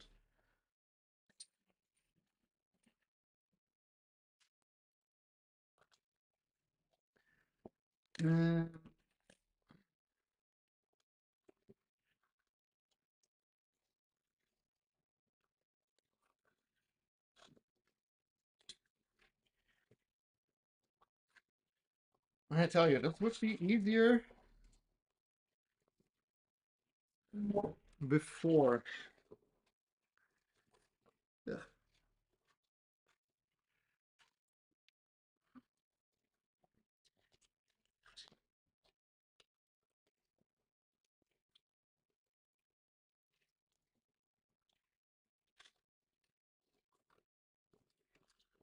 No, it's not in.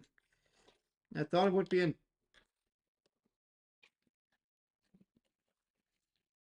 I'm not sure if there's a trick to line these up.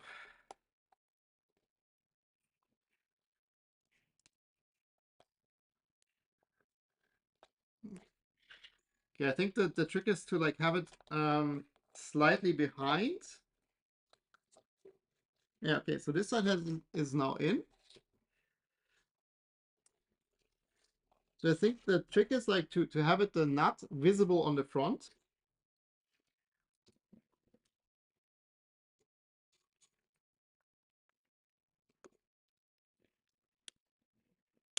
Can I show this? So the trick is to have the nut visible here on the front, and then push a bit down on the screw and slide forward, and then I think it should catch it. At least on the other side it worked.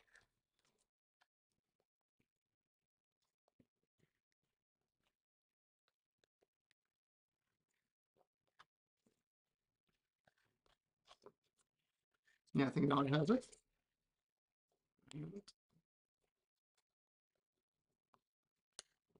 Perfect. Now it's in.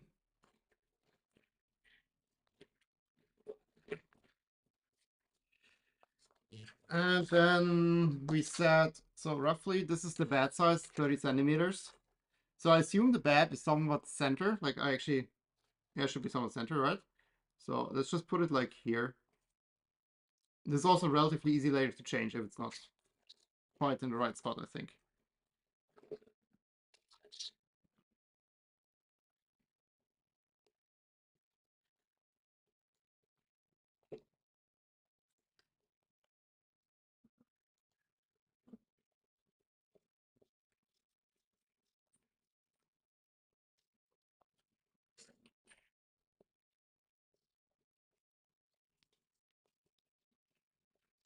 Huh, the screw doesn't grab anything.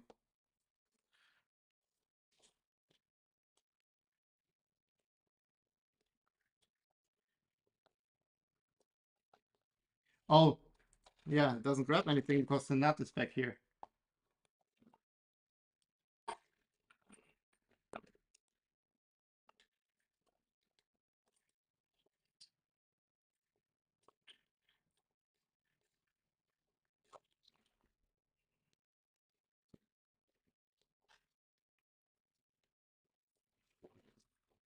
Let's try this again.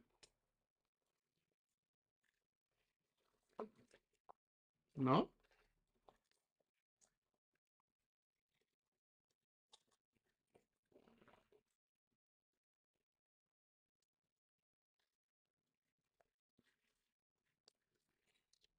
This is a bit...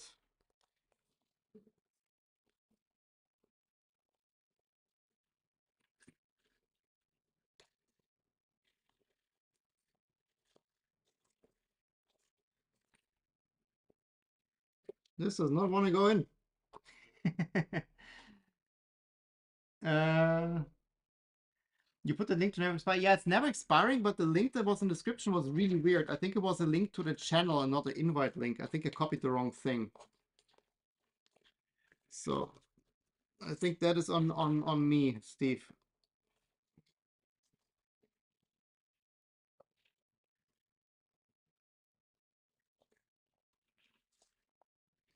I don't know why this doesn't want to go in. I'm just going to check if this... Yeah, this is fine.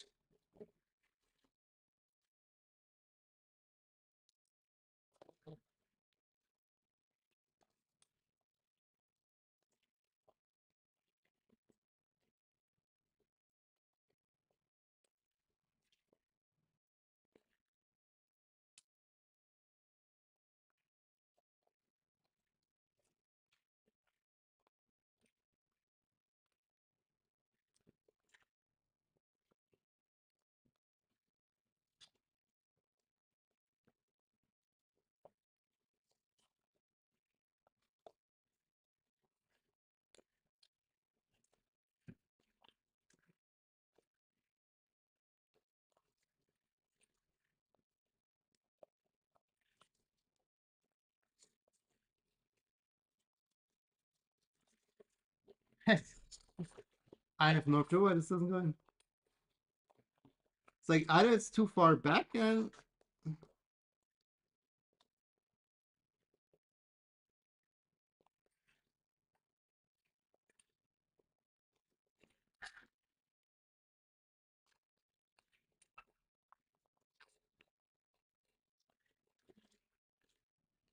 Okay, give me a second. Ah,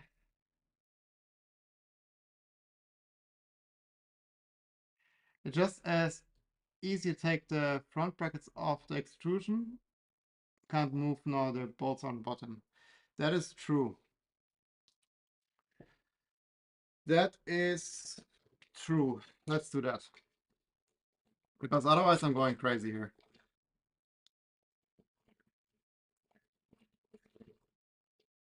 No, there's not too.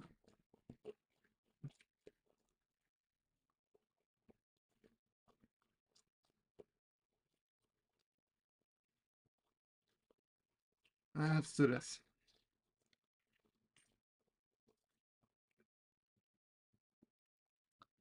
I think this is much better, much smarter approach. But let's do it on both sides.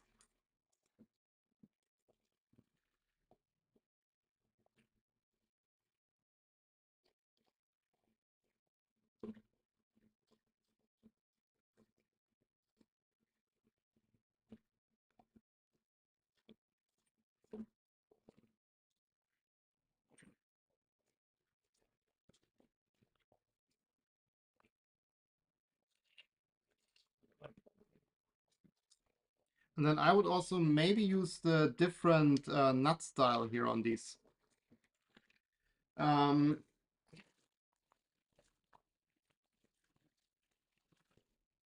think it may be better to use the hammerhead nuts there. So that we use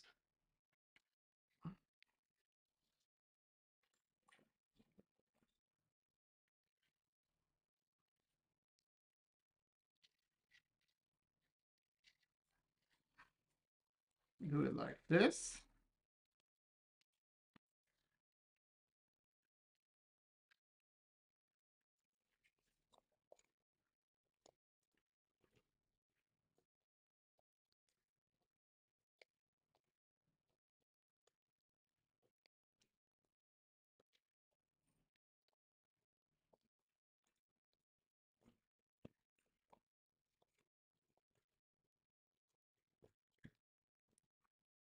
So it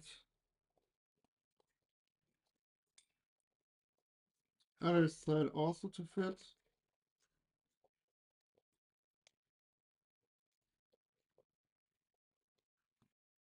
Go.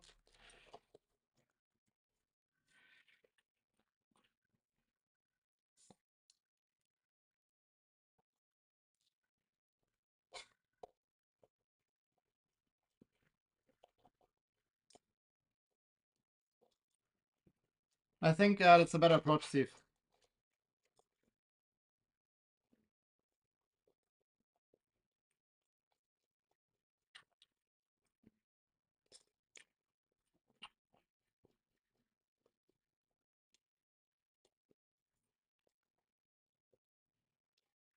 Here we go.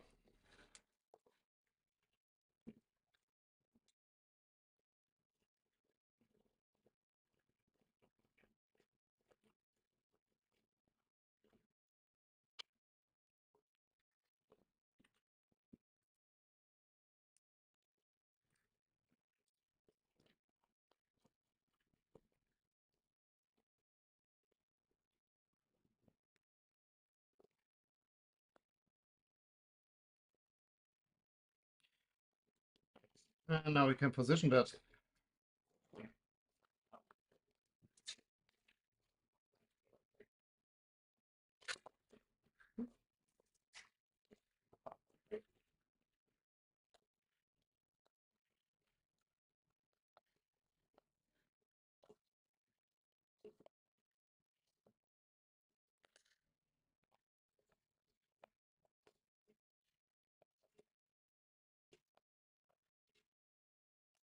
Perfect.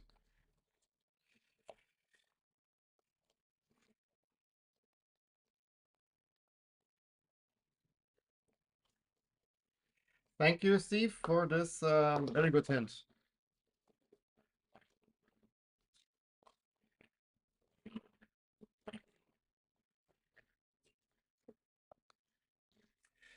That's it. Cool.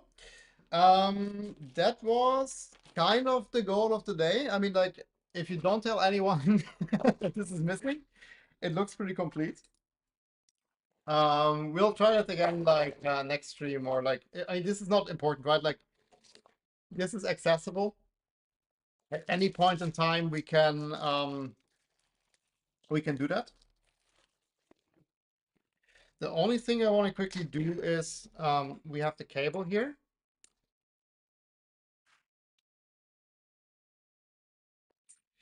Lift. Yep, you paid attention. Um,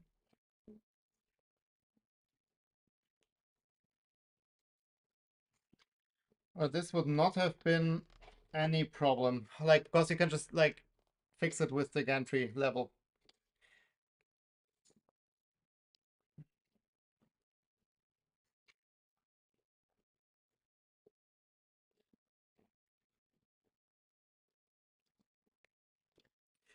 Okay, so that was my ruler. Let's just pull this through here.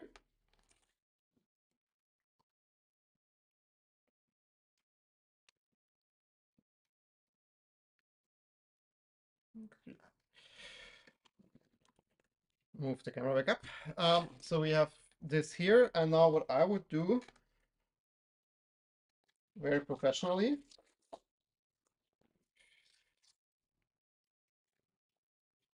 we just tape it down here. And when we do the electronics, we can start with that.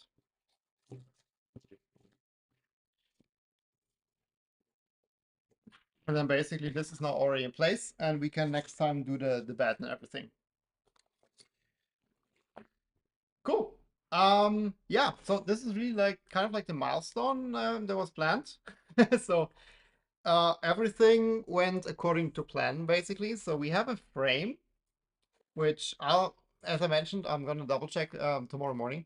Because like now I can still like tweak it without too much hassle, because like we only have the rails here. These are very easy to quickly release, and we just did that, so it's not a big deal. So that's all nice. Frame, rails, Nevermore. What could I wish for more?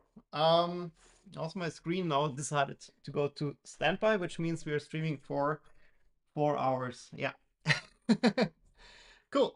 Yeah, this is really nice progress. Like, it already looks like a bit like a printer. So next week, on Friday, same time, we will then do the very least the Z drives. Let me quickly peek into the manual. So we are now basically here. So the Z drives are next. That definitely will be completed the next week. So the Z drive and feed, yeah. And then afterwards we would do the bed. So I would say next week, for sure Z drive and bed. Potentially we start the AV drives. But my goal is always to have these streams a little bit like separated by the manual sections in a certain sense. So I think next week we would then do the Z drives and the bed, and then maybe we give this like another shot as an extra, depending on time. Cool. Thank you everyone for tuning in. I'm really happy with the progress, and talk to you or see you next week. Enjoy your weekend. Bye.